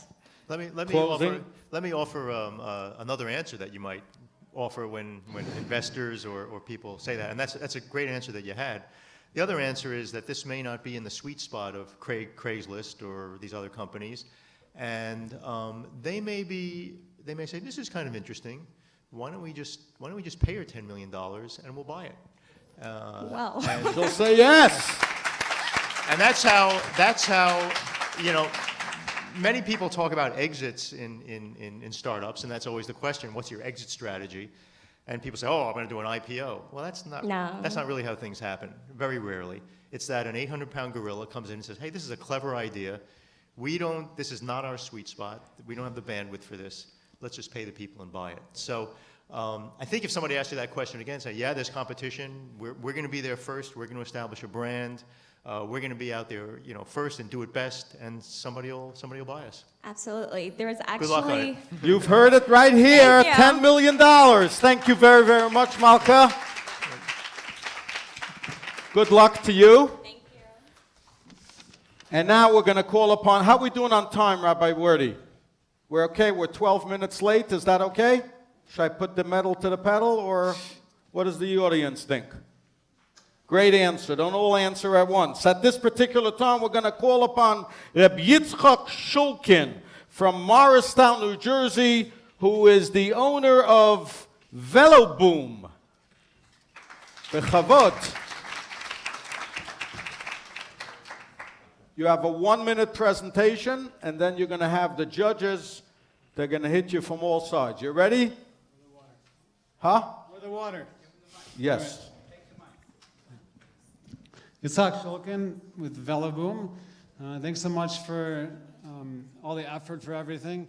From our standpoint, there's a lot of talent, untapped talent in the community, and all the ideas so far are brilliant. So it's the process, as Rabbi Wordy said, it's not a punchline, but a process. So it's been extremely useful for us. Veloboom is an innovator of bicycle and green vehicle technologies. Yeah. Yeah. So we have patent pending technologies for the bicycle, and it allows the rider to go much faster with much less effort. And the implications are, with a little bit of creativity, are huge. There's huge markets, untapped markets, and not just in Asia, where everybody has a bicycle, one per household in China, and there's huge emerging markets of the electric bicycle over there. But also in America, there's select unique vehicles that are made for CEOs, which are going at $50,000 a pop. But for the average customer, there's a huge niche market for transportation. 40% of the American travels are within 2 miles. And college campuses are huge targets in other areas, cities, and places where there's huge highway systems that are bumper to bumper for 2 miles, that you can't walk somewhere to go get groceries, and it's too much to have an infrastructure for vehicles. So then you have our concept. And in short, although the patent is 70 pages or so, it's incorporated into a recumbent style bicycle, and it's translational. So instead of rotational, it's back and forth like a leg press in a gym. And that allows you to use much more efficient muscles. You're much more powerful there. And in addition to that, a crank arm on a wrench. If you have a force that is perpendicular, all of the force goes to the torque. If you're slightly off of perpendicular, some of the force is going towards pushing into a brick wall. And so therefore, with the translational motion, it's 100% efficiency the whole time. And the 20 traditional seconds. one is you lose a lot of efficiency. Wow. You should start in California, because that's where all this kind of stuff goes, by the way. Yeah, I just want to say one thing. With Yitzchak especially, it's hard to picture what he's saying. He had a video, but it was too logistically challenging for us to play it, but it's really cool. It's a bike. They created a semi-prototype, and you're sitting lower down, and instead of pedaling, you're pressing. You could press with 2 legs, or you could press separately, and it generates a tremendous amount of power. So if you could picture, it's a bicycle, but instead of you're sitting in a chair, and instead of cycling, you're pressing. And it's their total invention that he has a patent on. Excellent. And now we're going to go to the judges, if that's okay. We're going to ask attorney Mr. Silberstein to be first. I changed my name. Wrong name. I changed your name. Please don't sue me. I'm sorry. Mr. Eilenberg. Right. Bevakasha. Thank you. This is a great business plan, and it's really very comprehensive and detailed and thought through, and I see you put a lot of hard work into it. If I can offer one pearl of wisdom, or at least from experience, I was the co-founder of a hybrid bicycle company based in Los Angeles, which failed spectacularly. So hope you have better luck than we do. And he's still smiling. Still smiling. Yeah, well, it's a long story. Tell me a bit just about possible consumer acceptance of this product. I saw some sketches. I'm not sure I fully understand it. What's the weight and what's the bulk of this? And is somebody going to be able to store this on a bike rack when he goes to buy milk at the store? Is this kind of weird? You've probably got a long way to go to get some kind of customer acceptance other than early Right. adopters. So maybe you can talk about that a bit. Sure. Well, zero way to go. The industry nothing's new. It's every part of the vehicle already has markets that are expanding rapidly, and we are tapping into those. You don't have to educate markets, but you can inspire and bring in the customers that are already starting to buy in mass amounts. And our technology just capitalizes on that. They're making vehicles right now, but ours makes it all that much more better. The analogy is with the sewing machine. The person who invented the sewing machine, for all you know the history of a sewing machine, he patented one thing. It was a needle that has a point on one end and a hole on the other end. And anybody else who invented or had any type of sewing machine, he needs the needle. So with this, it makes all of those industries which are thriving right now explode. And so it could be, there's no competition. There's competitors, but there's no competition. So the main competitor that we'd like to focus on is ELF. It's actually the next stage, in which it's my vested interest in this whole thing, is an electric-assisted, human-powered vehicle. You can go 20 to 30 miles an hour with the human element. You go to work with the electric elements. You don't have to sweat. And when you come home, people don't have time to work out. So people are commuting those. And the way home, you will contribute. So now you're using solar power and calories. It's the most abundant resource that we have. Wow. You're overwhelming. Good stuff. Thank you. CHYE, thank you very much. Attorney, you can buy one of those for, after they eat, they can go and use their bicycle. Go ahead. So I'm a cyclist. I have a beautiful bike. It's sitting at home in my garage. I haven't used it in about a year because I always tell myself I'm going to ride to work, but then I'm afraid to get all sweaty and dirty and I have to meet people. It's less practical now with my lifestyle. But I've been biking for about 25 years. My body is used to the motion of going back and, around in circles on the pedals. And that hasn't changed much in about 100 years. The bike hasn't really changed. Why would people spend the money that you're asking for these bikes? I think the starting point was how much? There's for $1,000 for this one, which is very competitive in its realm. Okay. There's a lot of different configurations into the standard, the straight-up version. So about $1,000. Yes. Okay. So how do you expect people to just spend $1,000? Sure. And expect them to just completely change the way they've been biking? Right. You are selling, it's an excellent question, and you're focused on selling to someone who buys a bicycle, and you're convincing him to do something different. There's something in the bicycle industry called the Great Blue Ocean. It's the 90% of people who should be biking and don't. Most people you have a bike, you bought one for some reason, but it's in your garage. So a lot of people want to exercise and they don't. My sister's been wanting to exercise for years, and she has, like everybody else in America, we're overworked, and when we get home, we don't exercise. It's not in our curricula. So I don't know how much you paid for your car, but in addition to the car, you pay for insurance. The Velomobile is currently priced at $5,000, humbly, and it's hitting up in markets where you could park wherever you want, so they don't have to pay for parking. It goes on the road, it goes onto bike paths, and you can make a lot of time saving. And the whole thing is $1,000 to $5,000, depending on which avenue you're going with, and it saves a good $20,000 in the various markets that we're hitting towards.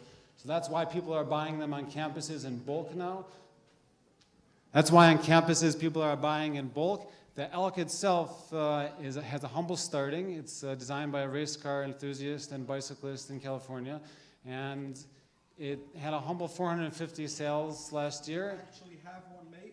Do you actually have one of those bicycles? The bicycles, we have 3 different what we're calling demonstrative models, and specifically demonstrative models. You can't ride them yet. You could ride them, they work, we have videos, they look nice. We tried to hide them from public view, but people saw them when we were testing it, and they were yelling at us when we swung by. Like, there's whole groups of people lining up. What do you call it? Where do you get it? Got it. So, Thank you very much, Jack. And Reb Zalman. Aside from the one that's closest in size to a traditional bicycle, all the other ones, especially comparing it to the Elk or Alpha, whatever it was, they seem bulkier, wider. Where can you drive them? And like somebody asked, where can you park them?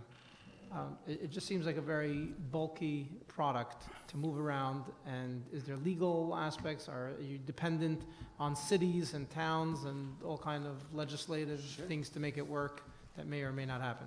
Dave, the good thing about that, when I said there was competitors but no competition, people have already worked on this, so we don't have to deal with the groundwork there. That the legality issues, it's been discussed at great length. There's whole TED Talks on it, specific to all these industries. It's just, and you can work together to learn from them and to grow off of them. If there's an open market, you grow together. There is no legal issues. Wherever you could drive your car, you could drive the bike. Wherever you could drive a bicycle, you could drive this vehicle. No legal issues yet. There's, I hear. They've been pulled over before, and it was more for interest. There was like, they reported the account that everything checked out. You don't need a license or anything, or a tag, nothing like that. It's considered legally a bicycle, as long as it meets the right? criteria that it's currently being designed for. It doesn't need any more than that. I have one other short question, Sure. and that is, you mentioned the others that are already in the industry and how they're not capitalizing on what you have a patent for. Would it not be a simpler, faster, better opportunity to just go after licensing, just try to sell your product to your competitors, as opposed to trying to develop and build and start from scratch? Excellent question. Discussed it at length in the business plan. When I said that there was competitors, no competition, depending on the finances, on the investment, that's how we are going to get off how we're going to plan for everything. Everything evolves, but also with regards to, as things evolve, there's two different ways to go. Is we are able to design the whole thing better, and we want to be in control of that. Whether we do it or not, we have the opportunity to directly to work with the group. There's a few different people that we'd like to work with. In particular, this one, they may have designed it well enough that we would like to license it. And also, while licensing it to them, even in the bicycle industry, could license it to them. So yeah, we'd be very interested in that. Last but not least, our accountant, Mr. Friedman, senior partner. Hello, I have 2 bicycles into my summer house and my winter house, and right now it's been, I'm being nagged why I'm not using it. Okay, I have just a question, which is a financial question. In looking at your, I don't know if you can answer it, in your startup cost template, you're starting out with a negative cash balance of $62,000 and change. Yet in your cash flow, you're starting with 0. If your startup cost is $62,000 negative, that means you're short even in your startup costs, and you're starting off with your cash with 0, and you're winding up with a cash negative of $54,000. It's really, instead of $54,000, it's really almost $110,000 negative. That's even, even after getting the $7,500 from the contest. How are you planning to deal with that? Unless I'm looking at something that I don't understand. I'm not entirely sure of in general, the presumption for this financial plan was some $38,000 for proper equipment and workspace. We are able to do it without the workspace or with the workspace, but if it's done properly, we're able, thanks so much. If it's done properly, we're able to grow faster. That's about it. So there's no halt with less money. We have our different goals of fundraising. In the business plan there was a one-time fees of $66,000, And then after that, there is continual fees, minimal of, it said $2,500 for salaries for all the three members that are mainly working on it. And so where's the $100,000 deficit?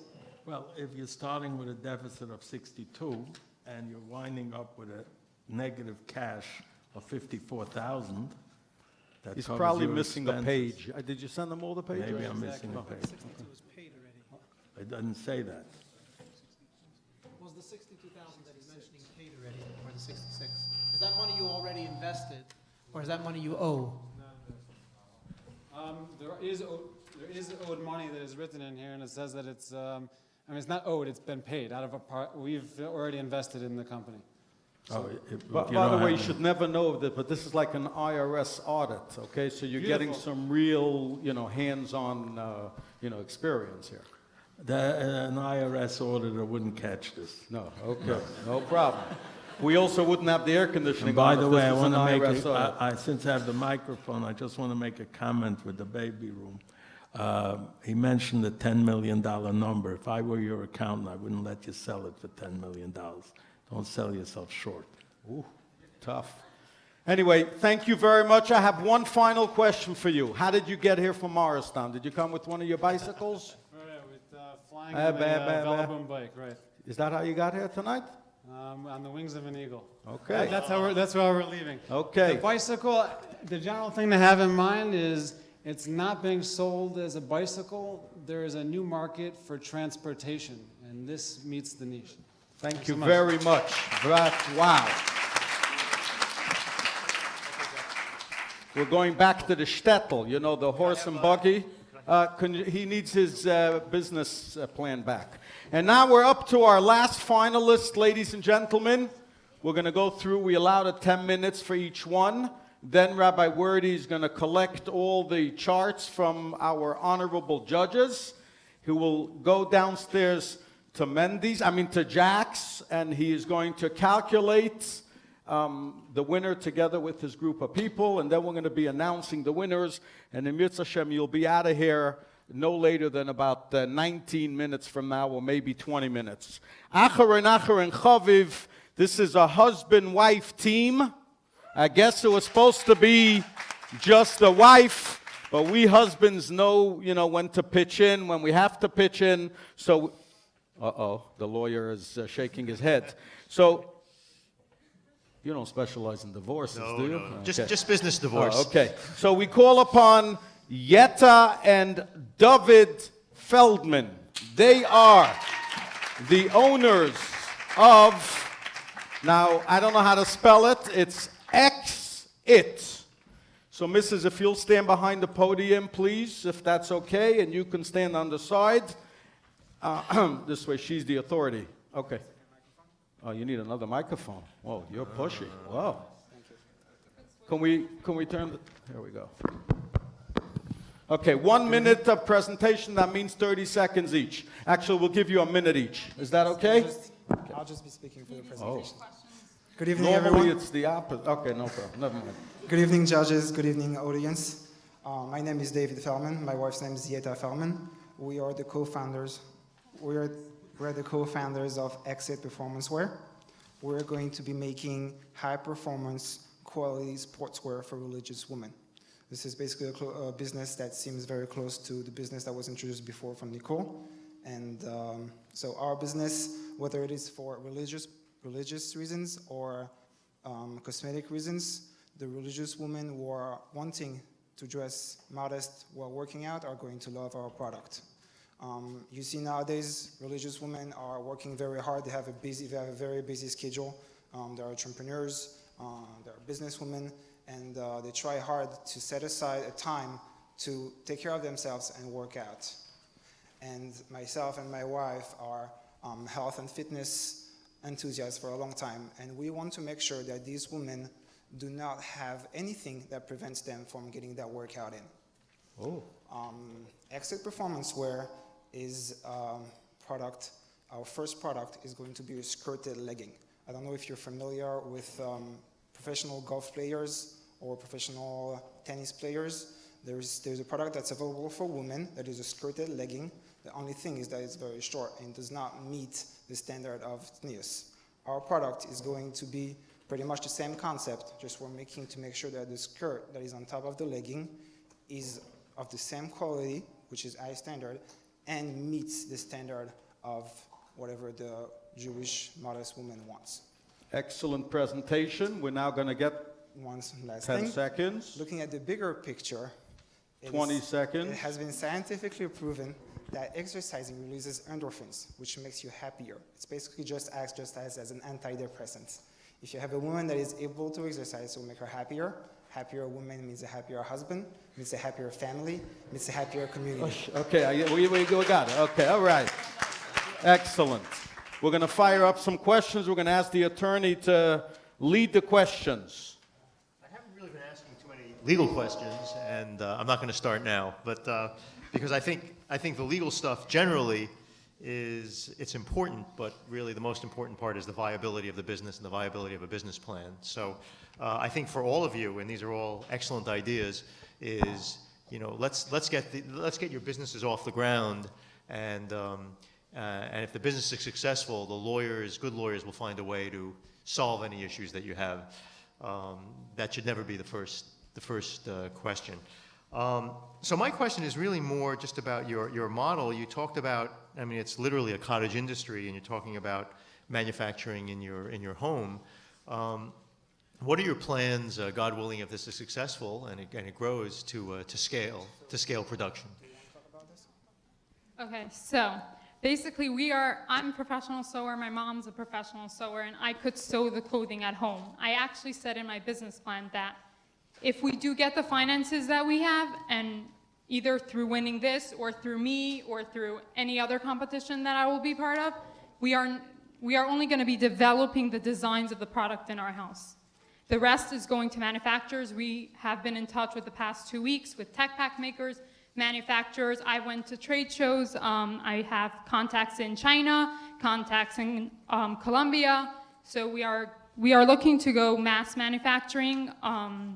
That is our key product, but we have many other ideas. We have many other revenue streams which have been mentioned in the business plan. Thank you. Thank you, attorney. You're done? I'm done. Thank you very much. And now we're going to go to Jack. Thank you both for being up here. You worked very hard on this business plan. Clearly, it has a lot of detailed information. I could see that you put a lot of time into it. Your idea, I think, is actually bigger than just the religious woman. I think what you're proposing is a more modest outfit. I know, for example, tennis outfits are not very modest at all. The skirts are very short.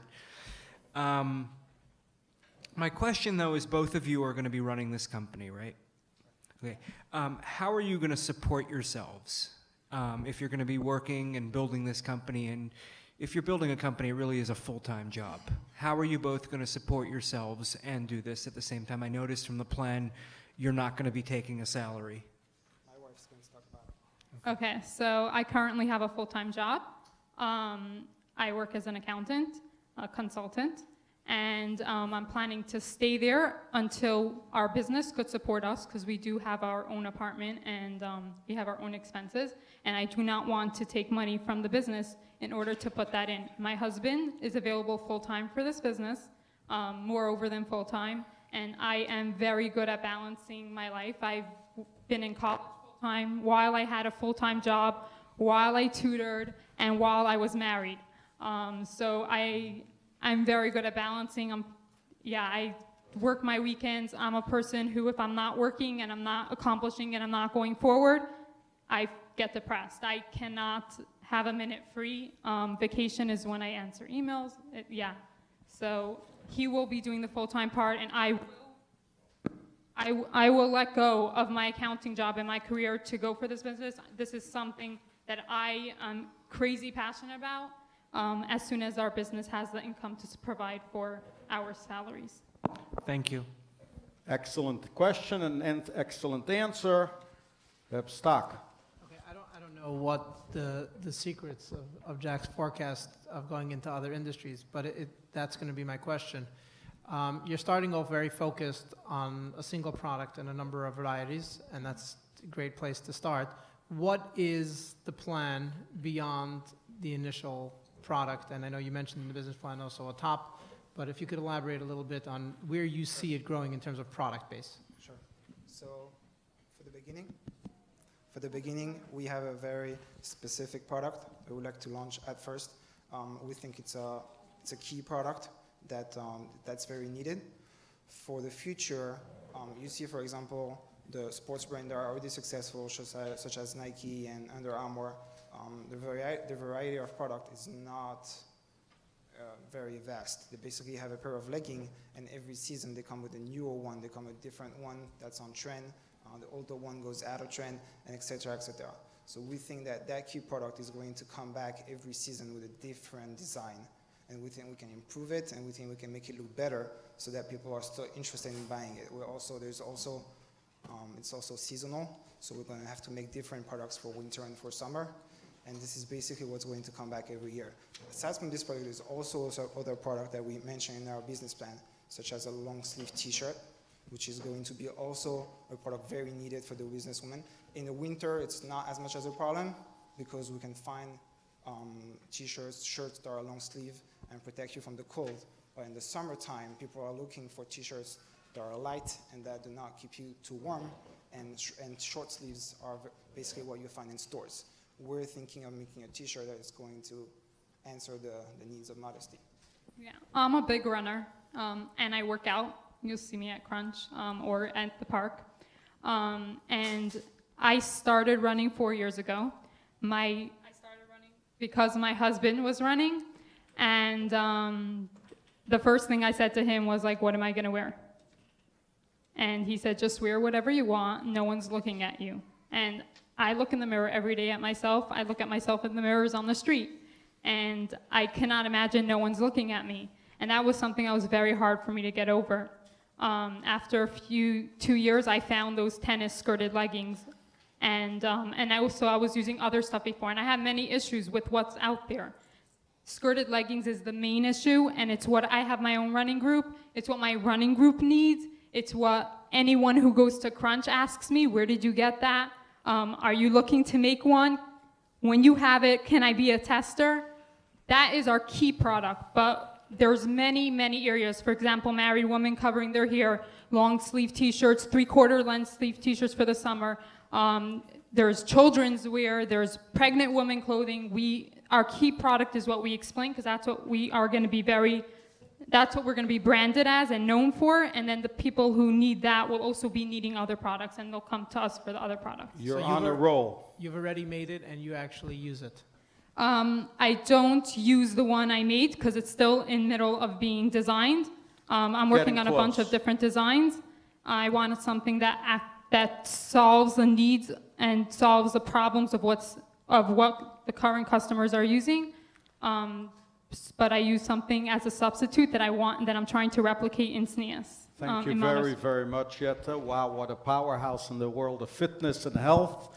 And it's appropriate that the last set of questions is by our beloved accountant, Mr. Friedman, who is going to challenge the other accountant right in front of all of us. The floor is yours. Can I get some extra time for that? Well, it depends. We'll have to talk about it. Just to be clear, I only have 1 year of experience. Be easy, If you basically. don't mind, Mr. Friedman, I'd like to expand on the question you previously asked to the other business, the second one from Nicole. You just asked a question about the fact that the Jewish people that want to dress modestly and that also exercise are minority. I'd like to just give 2 points on that. The first point is that major brands that are extremely successful right now started out focusing on a very, very small market. For example, Lululemon. They started out in Canada focusing on people doing yoga when no one else was doing yoga about 10 years ago. Look where they are right now. Everyone is doing yoga, and why? Because they can wear Lululemon. Secondly, I want to also say that Well, the market is known to be growing 4% until 2020. It's like a $300 billion market. It's a product that's not out there yet. Well, I know in Whole Foods, the biggest section is body care and face cream, and then goes wellness and help. exercise. And So, you- Mr. you- Accountant, you- shoot your that questions. doesn't count. I didn't ask this question. of Okay, him. let me back up my watcher. Go ahead. Just a comment, I have some bragging rights. I have 5 children and they're all CPAs. And I always told them that being an accountant, even if you hate accounting, helps in business. And you prove the point. Because I must say that the projections, the numbers that you put together are the best that I've seen tonight. Ooh, excellent. We get one. Excellent. Wow. And it's very well I'm going to thought tell my of. professor. Very well, so I'll make one comment and then ask you one question. You put in there that you are starting with a $4,000 inventory, and as an accountant, we all know that you cannot do $120,000 in sales on a $4,000 inventory. It's impossible. That's our source, our one-time use. It's our first manufacturing Correct. thing, But which is not going your to. projections don't indicate how you're building your inventory. That's actually true. Okay. But our revenue is way more than I expected it to be, so I'm 100% sure. And this is net But it's not gross in, profit. but it's not in the It's not plan. in there, and you're 100% right. That's something I But left out. however, because you're an accountant, I will ask the toughest question that I have, which I didn't ask anybody. Uh-oh. Uh-oh. If your projections are off in month 6, and you find out you have no cash, what's your plan B? So first of all, I'm very good at budgeting. That's why I became an Assuming it accountant. does not work out, no matter how great you budget, due to unforeseen circumstances, you run out of cash in month 6. So there's a few things you could do. One, you could look at where your money, why you don't have cash. Is it because your product isn't good? Is it something in the business part of it, or is it a financial problem? I assume the business is running well, you're selling, everything is going fine, but you run out of cash. Happens all the time. Okay, You so do you a look at- GoFundMe campaign. Too late, in month 6. So when you you're look at running out of cash. where in the future you need to pay your bills. Like what bills are coming up? You look, where's cash coming from? And then you try to mitigate. The cash that's coming from is going to go to this bill. So therefore, on this day, I'm going to need this amount of money, and I could restrict my expenses so that I could pay that in. That's not my question. If after all you've done, you run out of cash, you can't come back here for another $20,000. You're strapped for cash. When you go into a business like this, you have to have your plan B set up in case something happens which is unforeseen, because if not, you'll run out of cash, you're out of business. We already have a safety account because in manufacturing, a lot of times you need that safety cash. That's one option. Another option could be going out and getting loans. You show them your business statement, you show them the money coming in the future, you show them your cycle, and you be like, I just need this money, I could pay you back on this day at this time. I think that answers the And question. my suggestion to you is, as an accountant, start working on plan B on day 1. Yeah, I heard there's plan A, B, and C. You're Thank getting you. free advice here. Thank you. With that, ladies and gentlemen, I believe that we're going to call Rabbi Wordy up to collect the tests and the charts. You guys are great. Thank you very, very much.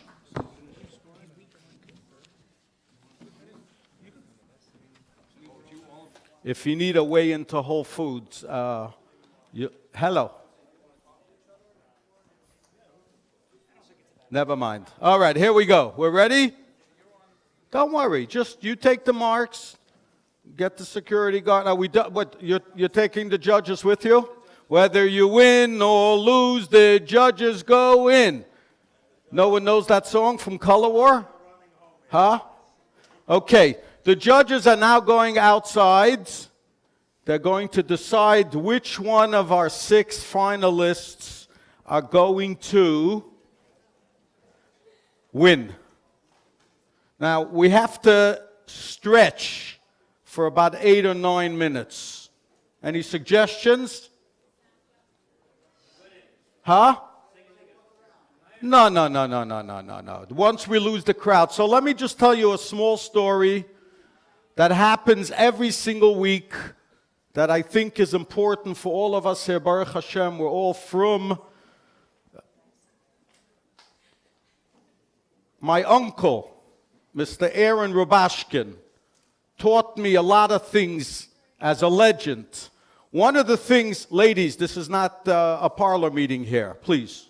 Okay, calm down. And he, on Friday, every single Friday, he goes into his plant, and in the morning, for 20 minutes, he stands on the assembly line and puts labels together with about 7 employees. He taught it to me many, many years ago. So every single Friday, I take 2 hours between the hours of 11 and 1 o'clock, and I tell the switchboard that I'm going to answer the telephone. This way, I keep my ears to the ground. I talk to the customers, I get a little of an understanding what's going on. You're able to focus on what's happening. You get rid of your employees' feedback, you hear it yourself. Without fail, ladies and gentlemen, every single Shabbos, Friday, there is some kind of a conversation, and where people turn to you and they ask you certain questions. And I think it's appropriate to know that when you zero in to your clients, men soll sich nicht schämen. We shouldn't be embarrassed to be proud and what we stand for. Because after all, we know that livelihood, parnasa, comes from the Eibishter. The only thing we have to do is also give ourselves the opportunity to make a keli. So a couple of weeks ago, I've told the story before, but I want to impress upon you how important this is, not to give up of what we stand for. A couple of what I would call Kiddush Hashem stories. Number one, a couple of weeks ago, I answered the telephone, and a young lady said to me, her name is Xavier MacArthur. She lives in Boulder, Colorado. She wants 2 toners, 2 moisturizers, 1 body lotion, and she gives me the order. I write everything down, pretend like I know what I'm talking about, and then she says to me, "Excuse me, are you a member of the tribe?" And the lawyer is not here, so I know with policy, privacy laws, we're very, very careful. I was busting her chops. I said, "What do you mean? Am I a member of the tribe?" And she was asking me questions, and I was avoiding the answers. And finally, she said to me, "Bist du a Yid? Are you Jewish?" And I said, "Absolutely yes." And she started to tell me that 40 years ago, she left. She used to live in Flatbush. She went to Yeshiva of Flatbush. She moved to Boulder, Colorado to get away from everything that was so organized. And she heard the accent and she couldn't resist. So as a Lubavitcher, I figured I got to do a little bit what I stand for and what I've been taught, and that's a little miftzah. So I said to her, in about 3 hours is Shabbos. Would you like, can I introduce you to light the Shabbos candles? And Xavier said to me, "Mr. Mendel, I light candles on the inside. My heart is the flame. I don't do any practices, any Yiddishkeit that go away from it." This is what she was telling me. And I said, "Well, maybe what?" and started to dialogue, and I saw that I was talking to an ex-yeshiva young lady, and I said, "You know what? This is my email address. I'm the owner of the company. This is what I do. If you want to light the candles at sunset, whatever time it is, send me an email after on Sunday." She says, "Don't worry, you won't hear from me." Finally, Shabbos went, Shabbos came. I waited till after Shabbos. I always push the pedal not to turn the phone on right after Shabbos, because for God's sakes, you might as well have a little more peace. But something said to me I should turn on the phone. So I ran to my phone, I turned on the phone, and I see you have an attachment. And the email was good news and bad news. The good news was that she actually lit Shabbos candles. The bad news was that once she lit it, she took a picture behind the candles. She took a selfie. Maisa Shahoya. What I'm trying to say is, we spoke today about sneas, about beautiful, beautiful things, feminine, business people, things. Never, ever compromise and be a lack of stolz of what we do, okay? We go to trade shows every single year. We just had one in the Jacob Javits Center, HBA. It's the largest beauty show. A little booth cost $8,000. It's from Friday morning till Sunday night. $8,000. And you know, by a trade show, you don't really get that many customers. You don't write orders. It's perception, it's buzz, it's business. And right before Lichtbenchen, we have a little printed thing, and it says, we are closed for the next 24 hours. We're not exhibiting on Shabbos, on Saturday, due to religious reasons. Please visit with us on Sunday, or you can leave a business card here. Okay? I know I can sell it to a goy, I can do this, I can do that, I know all the things. But I believe very, very strongly that Ruchnius and Gashmius come together. And a couple of weeks ago, we had this trade show in Orlando. We're with Orlando, I think we're with Orlando, in Orlando. And immediately on Sunday, we had a chain of 13 stores come to us, and they gave us a large order. They took in our line for one reason, out of respect that we stood up for our religious rights. And you can Google this tonight, you can Google it tomorrow. There's a store called Sprouts. I think they have them in California and Arizona. You've heard the company Sprouts? Okay. They are closed on Sunday because they are Mormons. They are closed on Sunday, a major chain store. I guess what I'm saying is, from my own experience, ladies and gentlemen, just from the other hat that I wear, that we have to be strong and proud to what we stand for.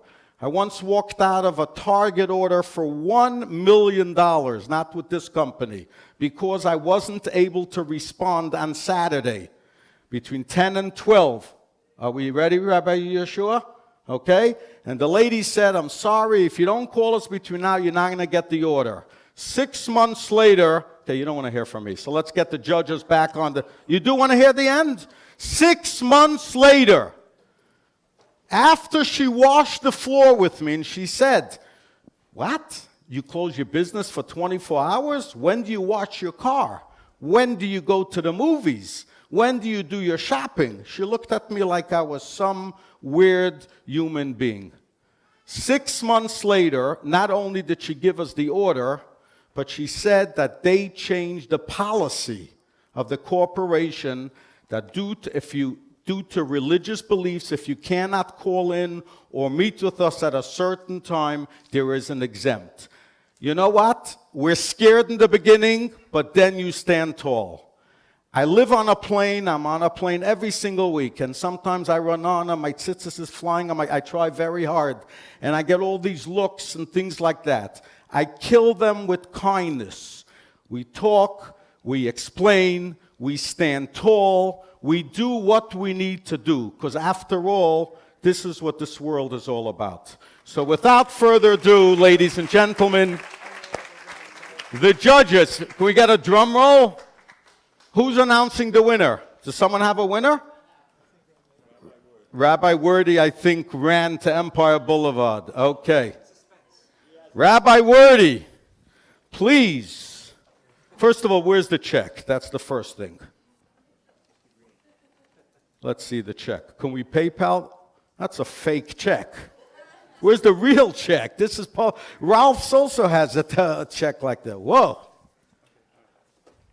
So first of all, $20,000 paid to the order of everything is filled out. Oh, go ahead. Rabbi Wordy, you're the boss. Go ahead. You called up Mr. Berg?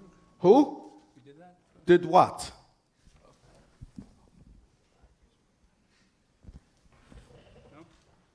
Well, if I Okay, get- all right, so just before we announce the winners, I have to say thank you to a few people and a few companies. First of all, I'd like to call up Yehuda Berg for a minute, please.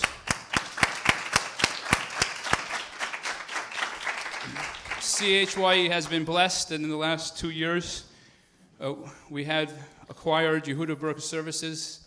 He's our in-house business development counselor. He's been with us for the last 2 years, and every single day, businesses or people are coming in and consulting with him. He's amazing at helping people in their startup stage.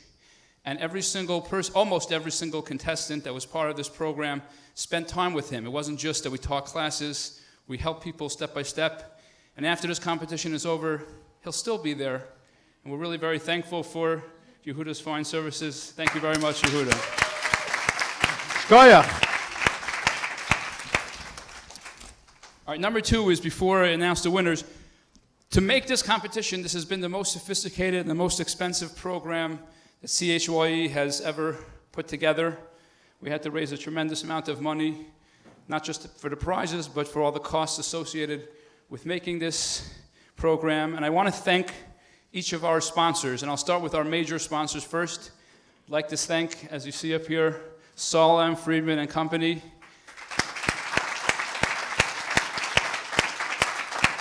I give a special shout out to Reb Lipa Brennan, who made the shidduch. Really was a special honor to have such a prestigious accounting firm and such a prestigious accountant like Saul be a sponsor, and they taught the financials class, and Saul was a fantastic judge. Thank you very much. Now I should mention that Saul and Friedman and Company is one of the largest accounting firms in Brooklyn, also in New York. They have some of the largest businesses as their clients, and hopefully everyone in this room will become large companies and they'll be able to use their services. In addition, one of the prizes for the grand prize is a year of free accounting. Whoa. Also in attendance is one of our judges. We're very honored to have such a prestigious lawyer like Adam Eilenberg to be a sponsor.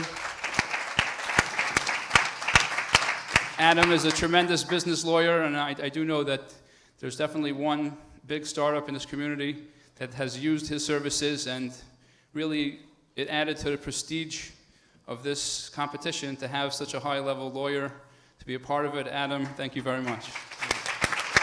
A year of legal services or no? I'm gonna think about it. Okay. Part of the top three prizes, part of it is special consultations with Adam.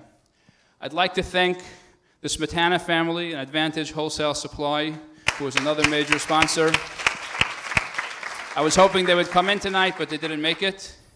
And I would like to thank a good friend of mine who's in Houston, Texas, Daniel Kotler, who was another sponsor in memory of his son, Mendel Kotler, alav shalom.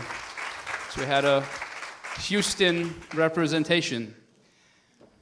I also want to thank some of the prizes we have sponsored from very prestigious companies. One of our judges, Spotlight Design, is one of the most well-known, probably the most prestigious design firm in the community, and we're honored that they are sponsoring part of the prizes.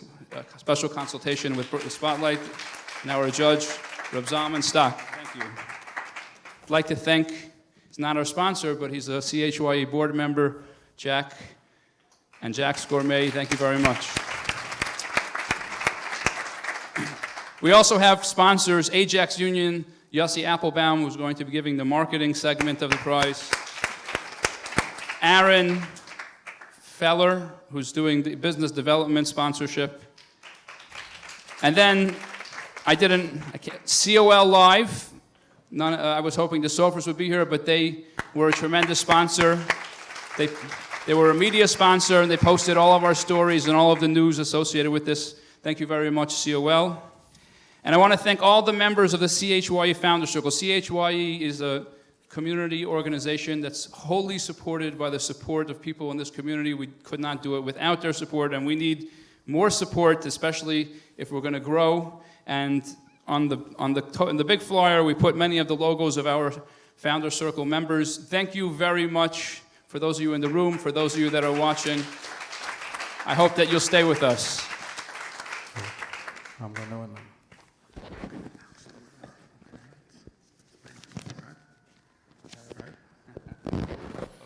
Okay, drum roll. You know, I always tell the kids, we got to be decisive. We have to take our responsibilities seriously. We got to announce the winner. I know once we announce it, it's all over. I just think that every single finalist did an incredible job. I mean, there's a saying, when the kitchen is hot, you get out. I think every single one of you stood here so powerfully, so strong, and answered those questions. I think you're ready to go in to do that sales pitch. Are you changing your mind?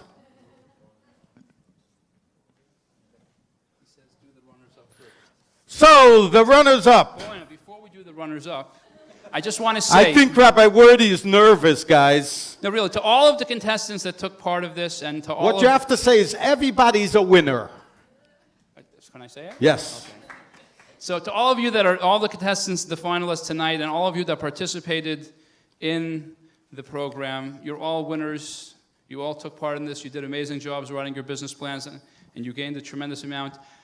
I'm sorry we can't give everyone a prize. I would love to give all of you a prize, and I'm sorry we can't.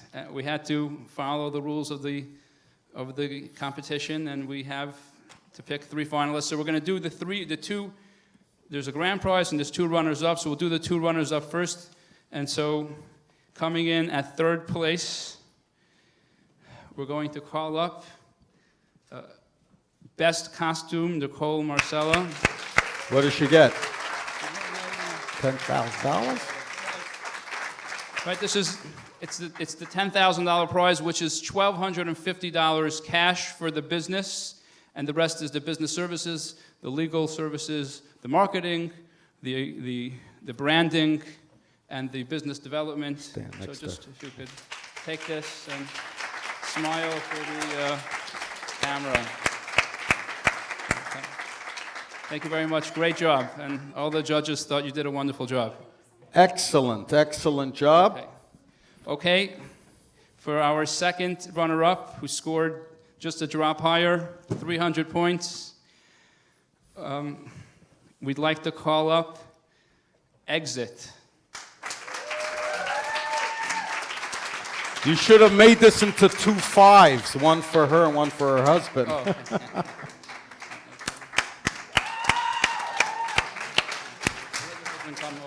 Whoops, sorry. So here you are. Great job. CHYE. And I'm going to help Rabbi Wordy announce the last winner, the #1 winner, because he's having a hard time spitting it out. And this is why this I'm talking. Well, you're letting them see the number. They can't see so far. There's no teleprompter here, okay? This is why this organization is so successful, because Rabbi Wordy puts in belev and benefesh. You can see what he does. So let's hear it for Rabbi Wordy. The final winner of our business plan competition for year 2016. Judges, let's have a drum roll. No drum rolls. Is none other than Baby Roo! Malka.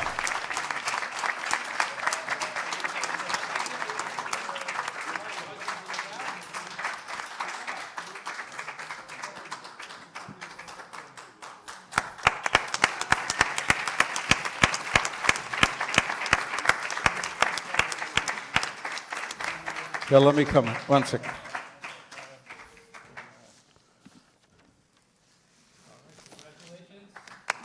Okay.